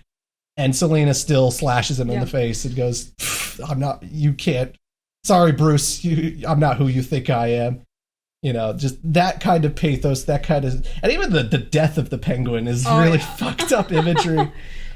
He's a grotesque character, and he's not meant to be sympathetic, but there is something really sad about a baby who was abandoned as a child, who grew up to be this grotesque, fat, ugly monster thing, who then just gets rejected by society even more, to the point that it dies in this hot-ass arena, being led by its penguins into his watery grave.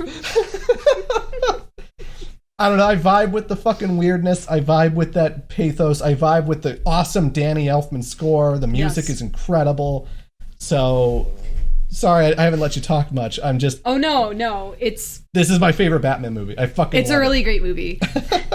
The Dark Knight will always be my favorite just because I grew up with it.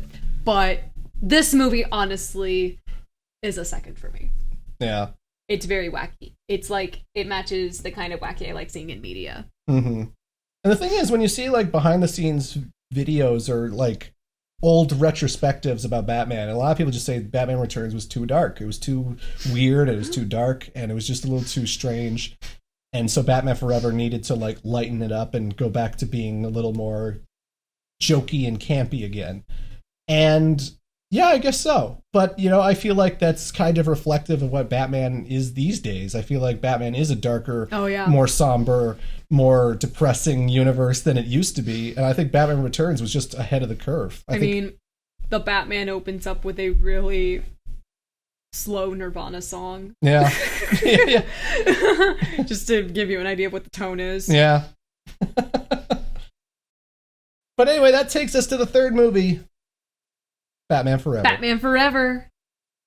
Which, like, I didn't like as much as, like, Batman Returns, but it's still, like, a really fun movie. Mm-hmm. It definitely continues the wackiness that was in the second movie. And this time you have, like, Two-Face and you have the Riddler. So, two villains. Jim Carrey. Jim Carrey as the Riddler. You know what I found watching it again, actually, this week? What? I think Tommy Lee Jones is a more hammy, over-the-top character than the Riddler is. Yeah? I'm going to say that. I'm actually going to say the Riddler is not as over-the-top as Two-Face is. Because to me, Two-Face has, like, one scene where he's, like, kind of calm. It's, like, the first time you see him, where he's talking about the parallels of luck and justice to this guard in this vault. And then after that, he is just, like, hamming it up every fucking scene. He's just, he's just like, I want to kill Batman. We're going to destroy Batman, my dear boy. He is so... I mean, you've never seen Tommy Lee Jones like this. You've never seen him perform like this, ever. And he's just manic. He's just, like, constantly laughing and constantly screaming at the top of his lungs about how we're going to destroy the Bat. And I don't know. I think at least the Riddler has calmer moments. At least the Riddler has moments where he's a little subdued. He's still every bit as wacky as any Jim Carrey character has been up to that point. He's still over the top. Don't get me wrong. But I don't know. If I were to really compare, I feel like Two-Face is the crazier, louder, zanier character. I mean, you've seen the Tommy Lee Jones Japanese beer commercials. He can be wacky. I love those commercials. I had no idea this was a thing until January. Yeah. Like last January, I found out that Tommy Lee Jones is in all of these Boss Coffee. I think it's Boss Coffee. Yeah. Yeah. But he's in a whole bunch of Japanese commercials where he is doing the silliest, goofiest shit in the world. And I didn't know these existed. I had no idea that this was a thing, and it was the funniest thing in the world. Mm-hmm. I loved it. Edward Nygma, the Riddler. Enigma. Which I found out recently. I'm often slow when it comes to these things. So, like, Enigma. Oh. That's why they called him that. Oh, those Batman writers, they're clever.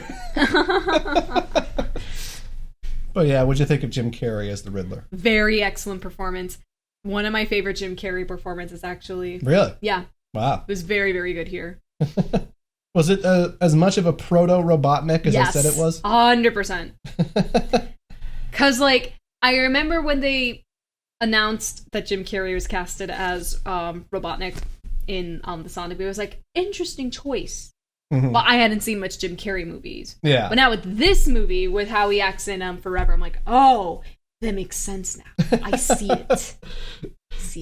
It was surreal because, like, Jim Carrey was the biggest star of the 90s. Like, there was a period where Ace Ventura came out, The Mask came out, Dumb and Dumber came out, and it was just hit after hit after hit after hit where he was just the funniest fucking guy in the world. Like, if you didn't grow up in the 90s, you don't know. Jim Carrey was the fucking hugest star. And those movies are all great. I still recommend Ace Ventura. I still recommend Dumb and Dumber. Dumb and Dumber is hilarious. But it was so strange seeing him as the villain in a Batman movie and he's got this goofy redhead haircut thing. Yeah. And he's just like this obsessive, like he's just in love with Batman. Or not Batman particularly, but Bruce Wayne. Yeah, Bruce Wayne. And then Bruce Wayne rejects his proposal to do this mind box because he's like, well, how do we not get the mind out and steal data from inside? How do we not steal people's memories and thoughts and stuff? And he's like, it just raises too many questions. I'm sorry. And from that point onwards, Nigma, who because he's crazy, is just like, fuck Bruce Wayne. I'm gonna make Bruce Wayne's life a living hell. I like that scene where he's trying to come up with names for his persona. Oh yeah. He's like, the Inquisitor. Yeah, that one machine's just like, nope. The Puzzler. Captain Kill. Question mark man.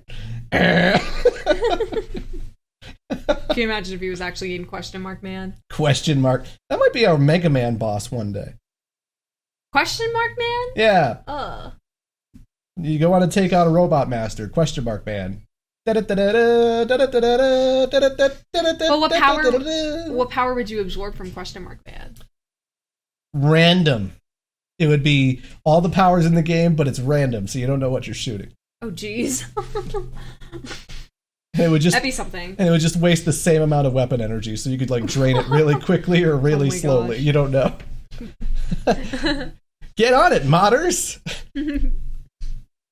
Gotham is so neon in Batman Forever. It's just like the brightest colors you could ever see. Just lots of greens and oranges and reds and... Jesus, I forgot how horny Chase Meridian is in this movie. Oh, yeah. Nicole Kidman. 90s Nicole Kidman specifically.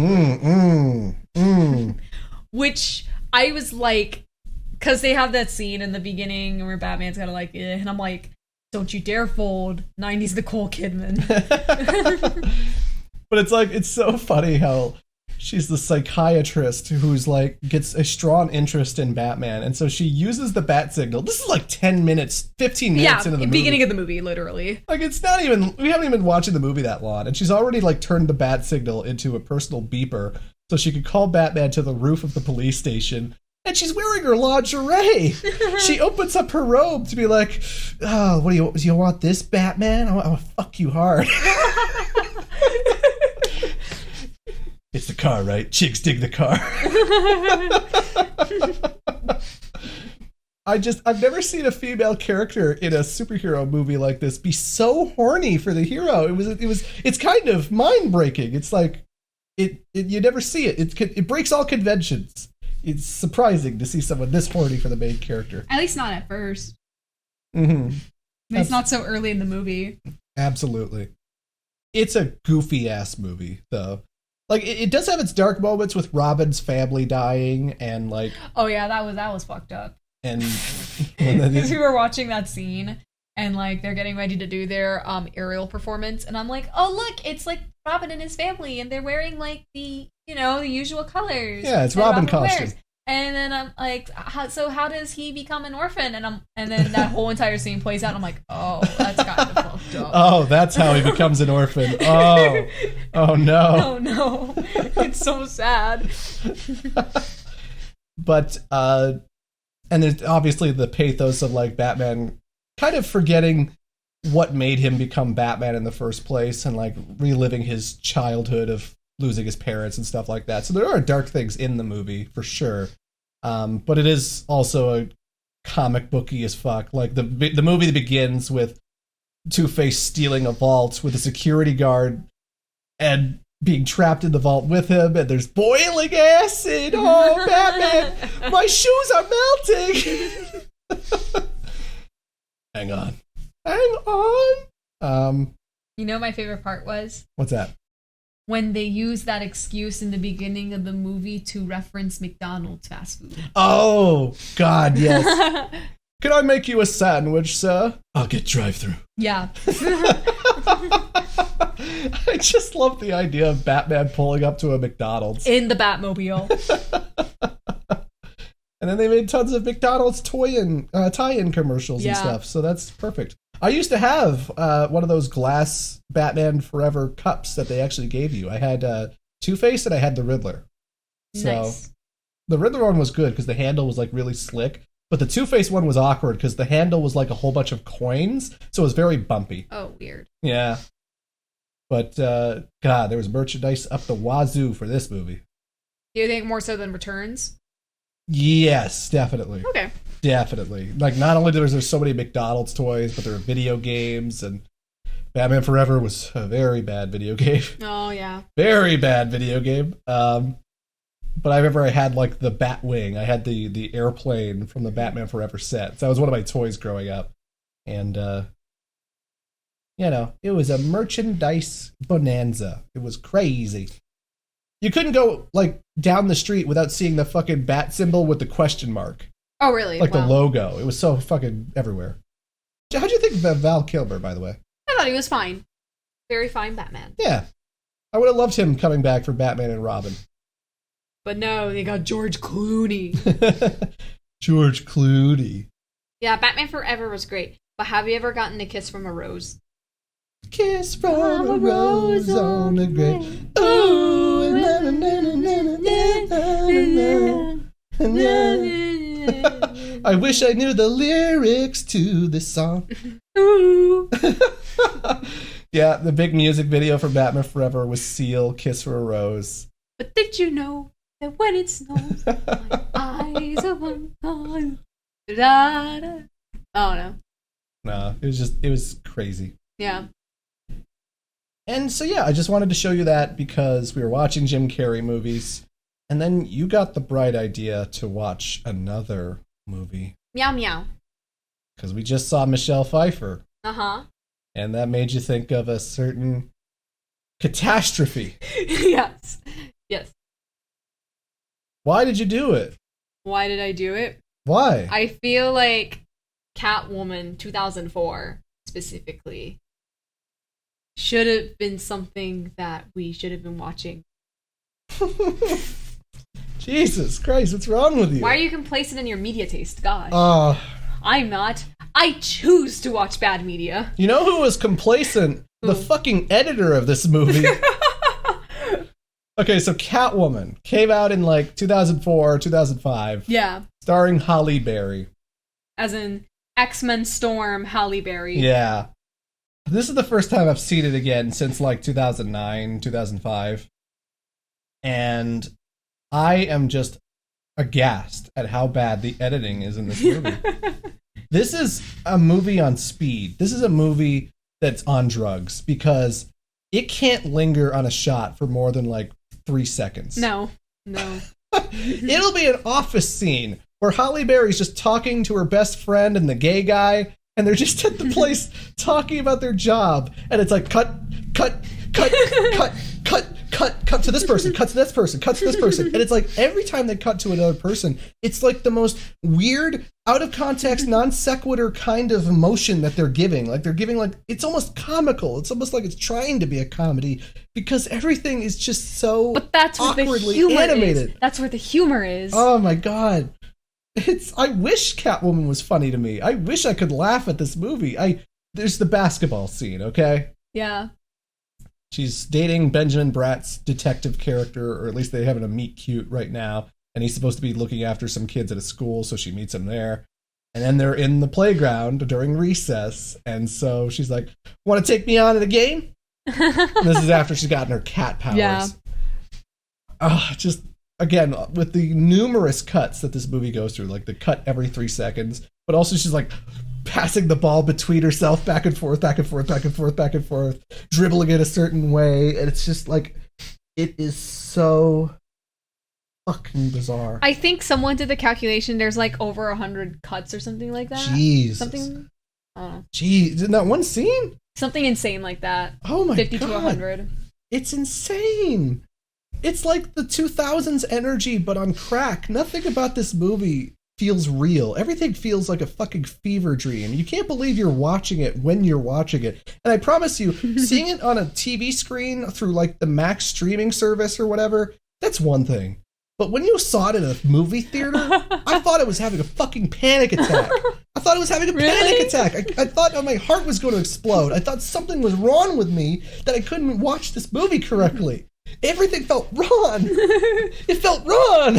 It felt so fucking wrong. I had a very good time. Oh, no. No? Why? Why did you have a good time with this? Because, again, I am a connoisseur of 2000s media. Okay. And it just, it brings me back to that time. When movies were terrible? Yeah. It's Halle Berry. It's Catwoman. Yes. There's some cheesiness to it. The characters are funny. Oh. This movie makes the CGI in Spider-Man 1 look fucking masterful. Okay? Oh, yeah. There are moments where, because they don't want her to actually crawl around the rooftops of insert city here, because it wasn't Gotham. Did they say where that city was? I don't know. But they got a CGI Halle Berry hopping from roof to roof, and it's like, it's so bad. It's worse than a video game cutscene. Video game cutscenes would look better than that. I beat it. Would you say this is one of the worst movies you've ever seen? Yes! Yes!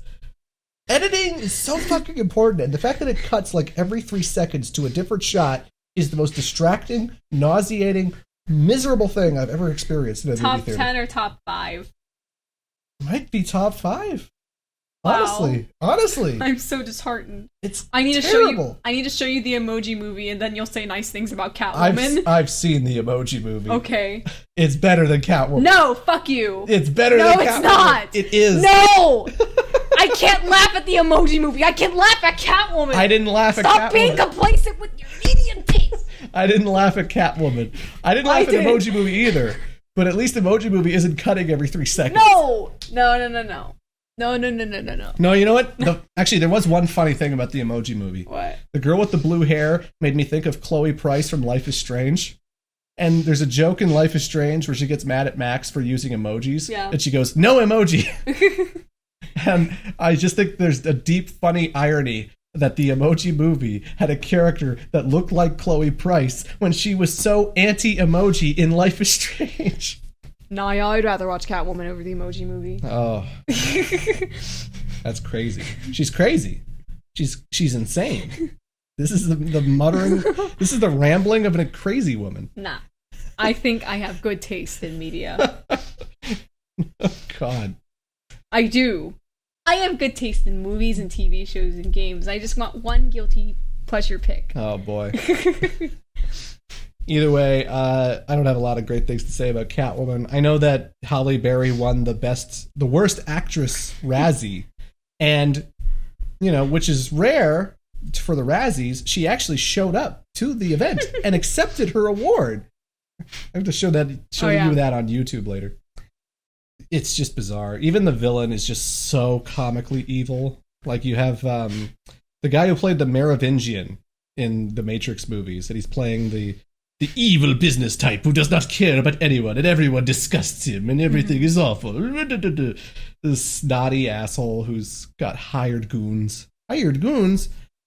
And stock villain who gets replaced by a stock wife who's just, I'm indestructible because of my makeup. I don't feel pain. Oh, great villain. Great villain. Doesn't help you when you get knocked out of a building, does it? Did the romance do anything for you? Yeah. In a sense. Okay. It's okay. Okay. It's okay. It's okay? It's alright. At least they fucked in the movie. Yeah. I mean, if she's gonna be all, hey, I'm Catwoman. Yeah. I am Catwoman. Yeah. Then at least they fucked. Even that moment where she goes to see the cat lady, who explains the magical energy of the cats. The cat people have been creating Catwoman for centuries. How could you not laugh at that? That's hilarious. Oh, it's stupid. Exactly. It's so stupid. Exactly. It's a waste of all of our time. It's not comic accurate. It's not enjoyable to watch. It's just a bad movie. I'm sorry. It's a bad movie. Would you rather watch Catwoman over Madam Web? Oh, I'd rather watch Madam Web. No, I'd rather watch Catwoman. At least Madam Web had that funny ADR villain. I guess, yeah. I will kill the girls before they kill me. But, and it's also, well, it might have been edited badly, but it wasn't Catwoman bad. I'm sorry, those edits, they're just too egregious. I can't let it go. The editing on that movie is just horrible. If you go to the YouTube comment section of any Catwoman video, you'll see all these people being like, Catwoman was my childhood. Catwoman was great. Halle Berry forever. Sonic 06 is a great game. Yeah, I know. Okay, well, that's an exception. But I'm just saying that every bad thing that's ever existed has its fans. Yes. And the only people who would be looking up clips of said bad thing are the fans of said thing. So don't be fooled by the comment section. If you watch C-Squared and you see everyone gushing about us, they're probably wrong, and this podcast sucks. It's atrocious. It's an absolutely atrocious podcast. With an ugly host. And another co-host who just drains her co-host and everything. God. I've ruined this channel. You ruined my output. Whatever. What the fuck? Anywho, that's our superhero block, but folks, we do have one last topic we'd like to cover before we leave today, and that would be of the last RPG we needed to play, because 3 RPGs came out at the beginning of this year. We played Like a Dragon: Infinite Wealth, we played Final Fantasy VII Rebirth, now it's time to play the third game, which was Persona 3 Reload. Atlas, every time I think that I'm out of the Persona bubble, you just find a way to drag me back in. Yeah. Happens every time. Yeah. So what'd you think of Persona 3 Reload? I thought it was very wonderful, absolutely improved over Persona 3 FES, which is the version of Persona 3 I played when I was getting into the series. There's so many quality of life improvements. There's, like, all the character development is still there. I'm actually really surprised, and I've talked to you about this before, about, like, how when you get older, your taste in media and like your perception of like characters and stories change so much.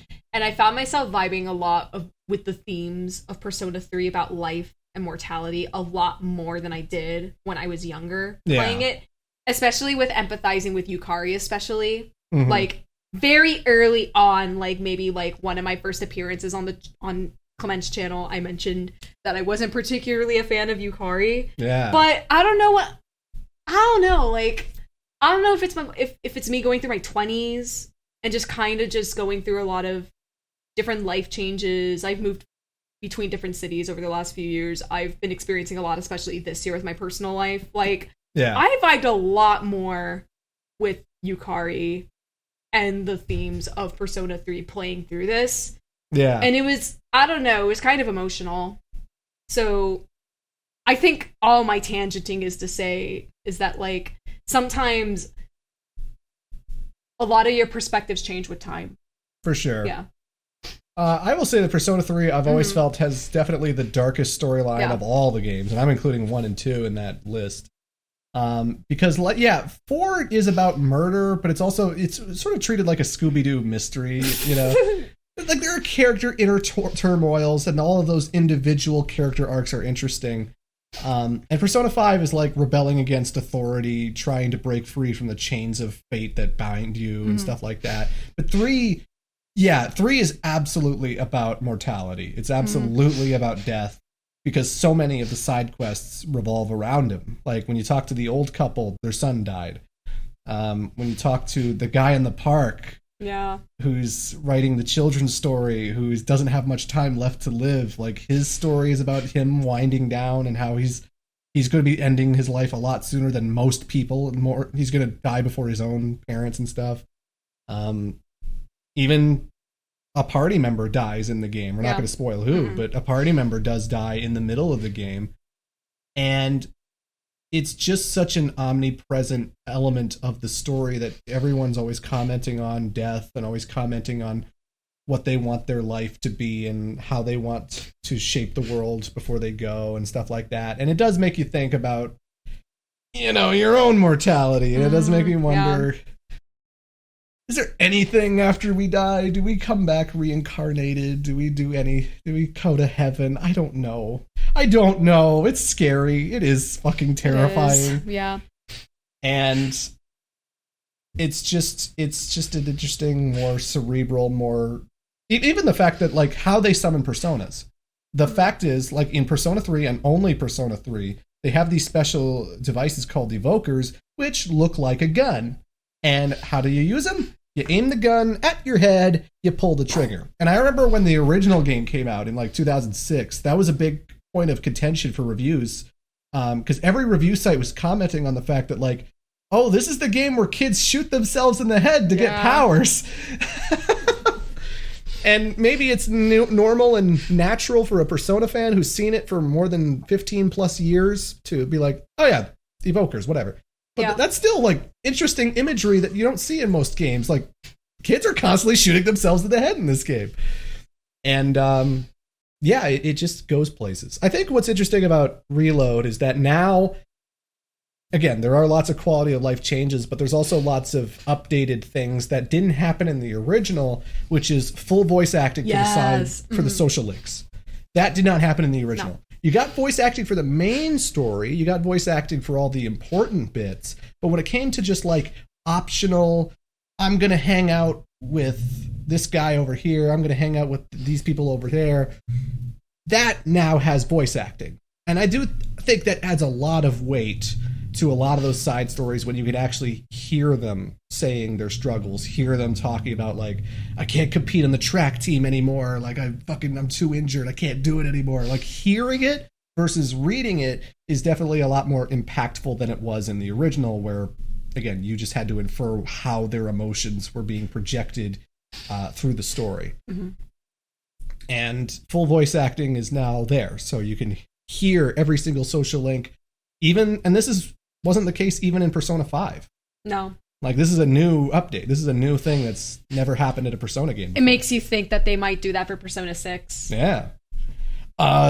Transportation updates. Oh my gosh, that's so improved. Like, even beyond the original, which is obviously, like, in the original, you could talk to one guy in class who could zip you to the town map, but that was it. Yeah. If you were looking for someone in the school, you had to go through the whole building just to get to them. If you were trying to get to a certain shop, you did have to zip through it and get through it to your own leisure. In Persona 3 Reload, L1 is your best friend. Yes, it is. L1 will pull up every shortcut menu you could think of to just go from the classroom to the mall. Or maybe from the classroom to the art club. Yeah. If you're in the school. Like, you can also transport to places within the school. So if you don't want to walk around, you can go from the classroom to, like, the nurse's office, or from the nurse's office to the gym, or to the from the gym to the track field, you know. Yeah, you can just zip to individual sections of the school instantly. And again, another great thing that I love is that it will tell you whether your social links are there and whether you're about to rank up. Yep. So if you see that your social link is rank up available, he's there, you're like, okay, I'm going to go visit him right now. Mm-hmm. Thanks for reminding me, map menu. Thanks for reminding me, shortcut menu. I didn't have you in 3, 4, and 5. That's awesome. Mm-hmm. I think Royal has it, or Vanilla 5 is what I'm most familiar with. Yeah. Maybe it had it. I don't know. But it's so convenient when you're going day by day by day by day by day on this calendar to just instantly go exactly where you want to go. You get a text message saying there's a deal at the shop, items and potions are like 20% cheaper. Boop, you just instantly warp there, instantly do your buying. It is so hassle-free. You never feel like you're waiting for things to happen, and days go by so freaking quickly because of these quality of life updates. Yeah. And it's fucking great. It does go by so quickly, but unfortunately, which I get, because, you know, you can't do everything in one day. You're still relegated to one activity per morning or per afternoon. Yeah, it's something that we thought about when we were playing it again, because, like, you know, in order to raise your stats, because, like, some people, unless you're charming enough, unless you're intelligent enough, unless you're a badass enough, you can't even talk to them or approach them or say certain dialogue choices like all the other Persona games. But it always makes me just laugh that, like, you can dedicate, your evening to eating a burger at a fast food restaurant, and then that's it. That's your day. That's all you could do. You can't eat a burger and hang out with a friend or go do karaoke. Like, there's no, like, I wish Persona had, like, individual, like, this takes up an hour or something, you know, like just some kind of way to make extra activities happen. Because it's always just goofy that you spend one day on a burger and not anything else. I mean, does the main character not care about saving the world? Do they not care about doing the best that they can, that they can't just have a burger and hang out with Yukari? Sounds to me like they're pretty complacent. Sounds to me like they don't actually care about saving the world all that much. Tisk, tisk, tisk. I guess they're letting all their friends down, huh? Wow. Jeez. Do better, Protag. Do better. Fucking God. Complacent ass hero. But at least the burger was delicious, right? Oh, that shit would bump up your courage like 2 points. Yeah, until I maxed out everything, I usually spent my evenings like going to the noodle place or the burger place to like up all my stats. Well, I wanted a certain character link to open up, so I maxed out all of my courage. Yeah. And, you know, before I encountered them. So, yeah. Yeah, good rule of thumb is like, how expensive is the shop? Is the shop expensive? It's probably going to raise you 2 or 3 points. Yeah. You save all your money for those things, and you'll get way more stat boosts for it.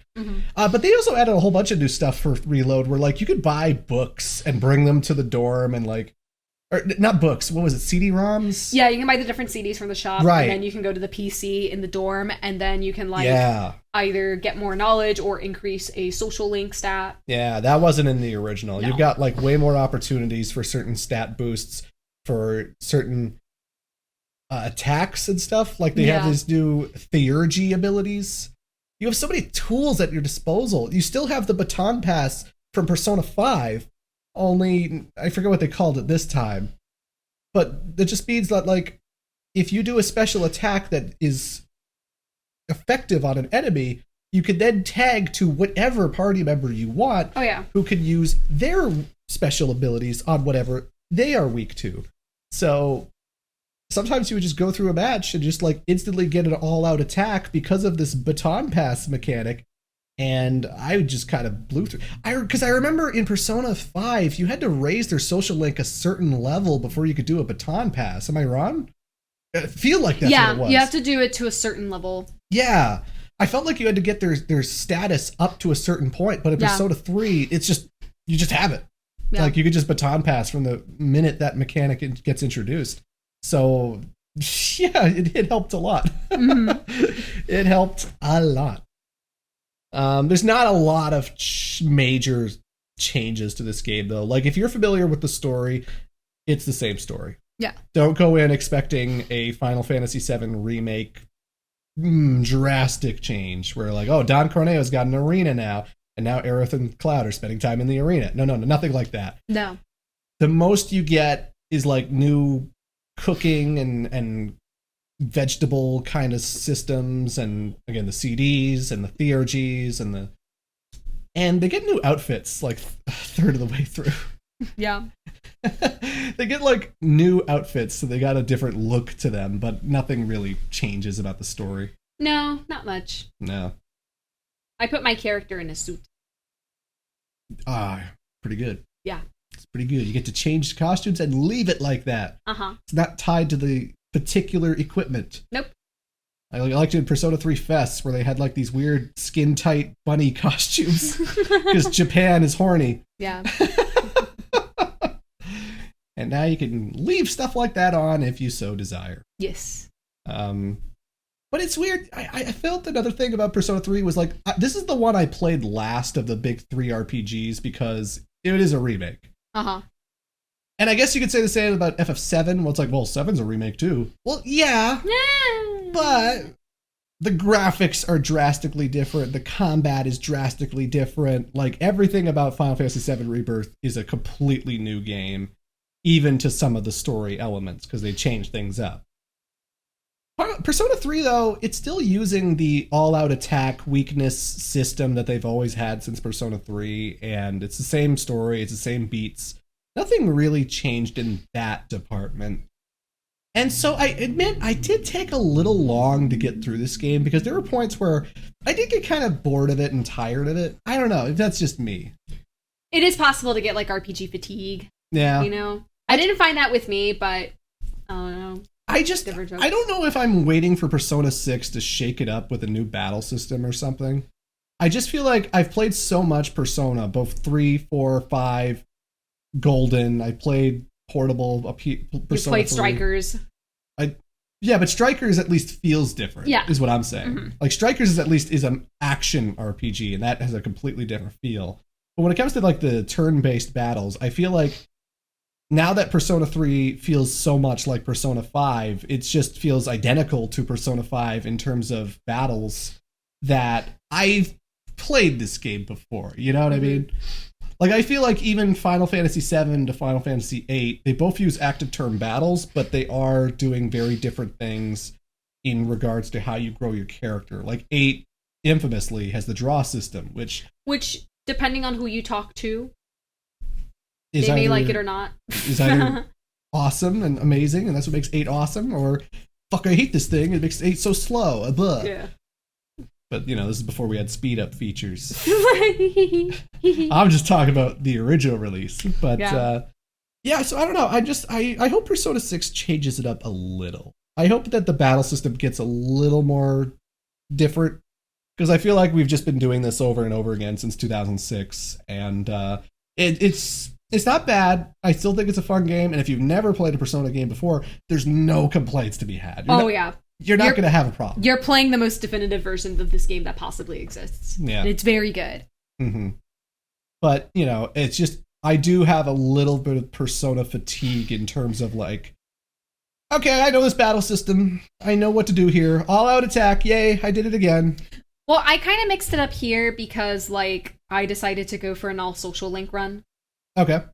And I did that. But I had to be very precise. You got every single one? I got everyone. Wow. I didn't even do that. I guess because I knew I was kind of going through the same story again, so I was like, okay, you know what, I'm just going to go through all the social links.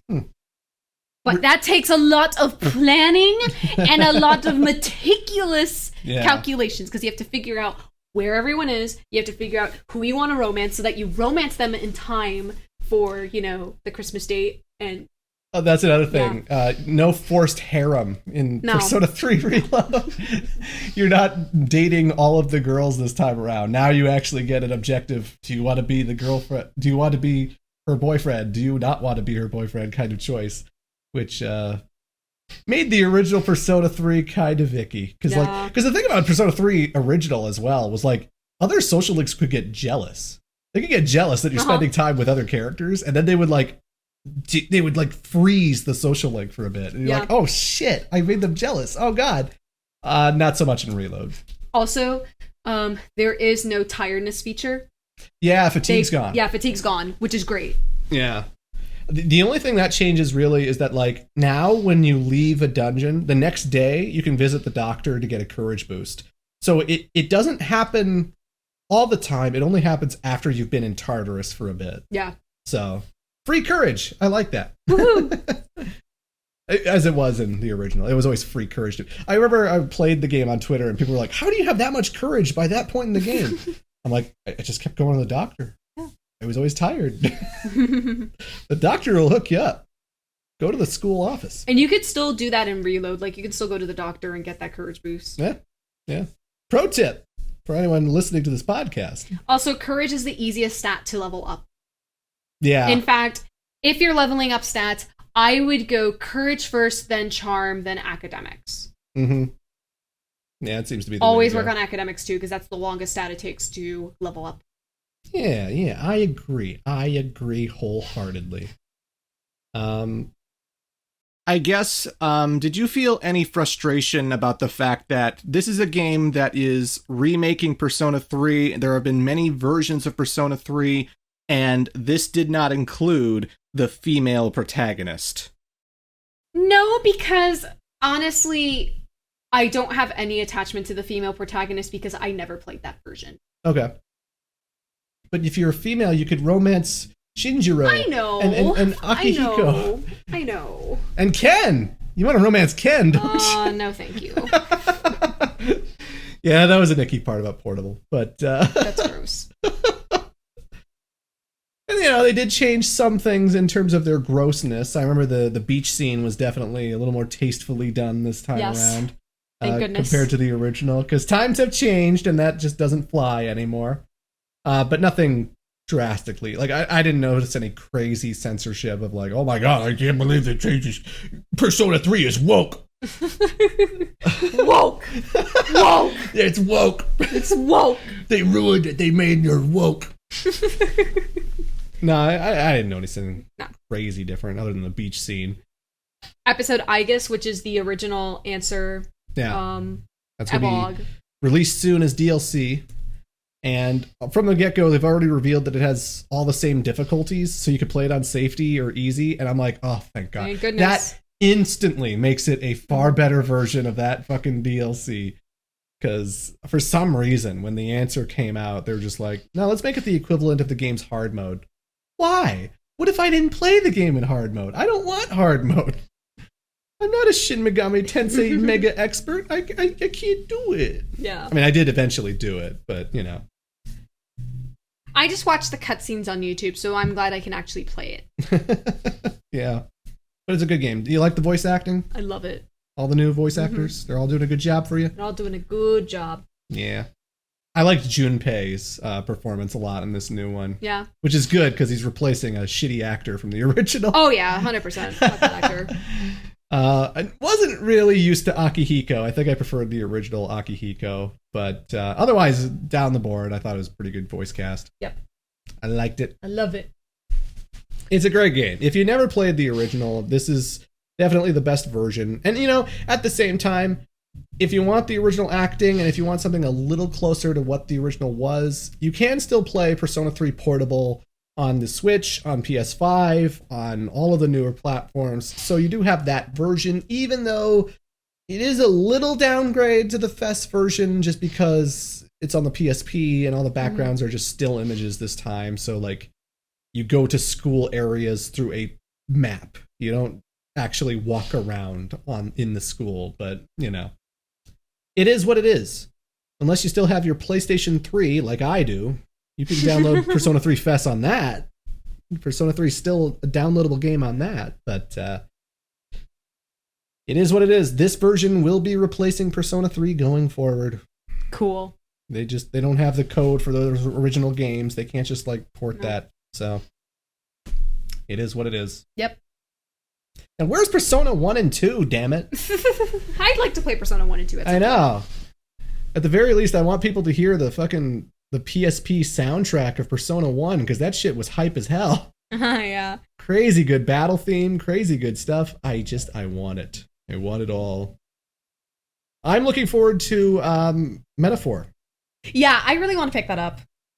That looks really cool. The art on that game looks incredible. And the fact that it's going to be a completely new game with a new battle system that's going to be doing its own thing, that intrigues me quite a bit. The Persona team have made a new RPG, and it's a new IP. It's not Persona. It's not Shin Megami Tensei. It is a different thing.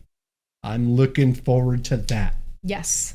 Oh, God, October's going to be a busy month for games. Because there's Metaphor at the beginning of the month, but then there's Sonic Shadow Generations, and then Life is Strange. Too many games. Mm-hmm. Can't stand it.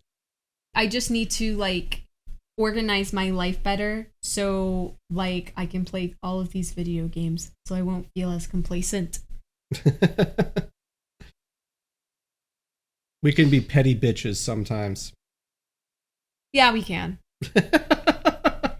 We absolutely can.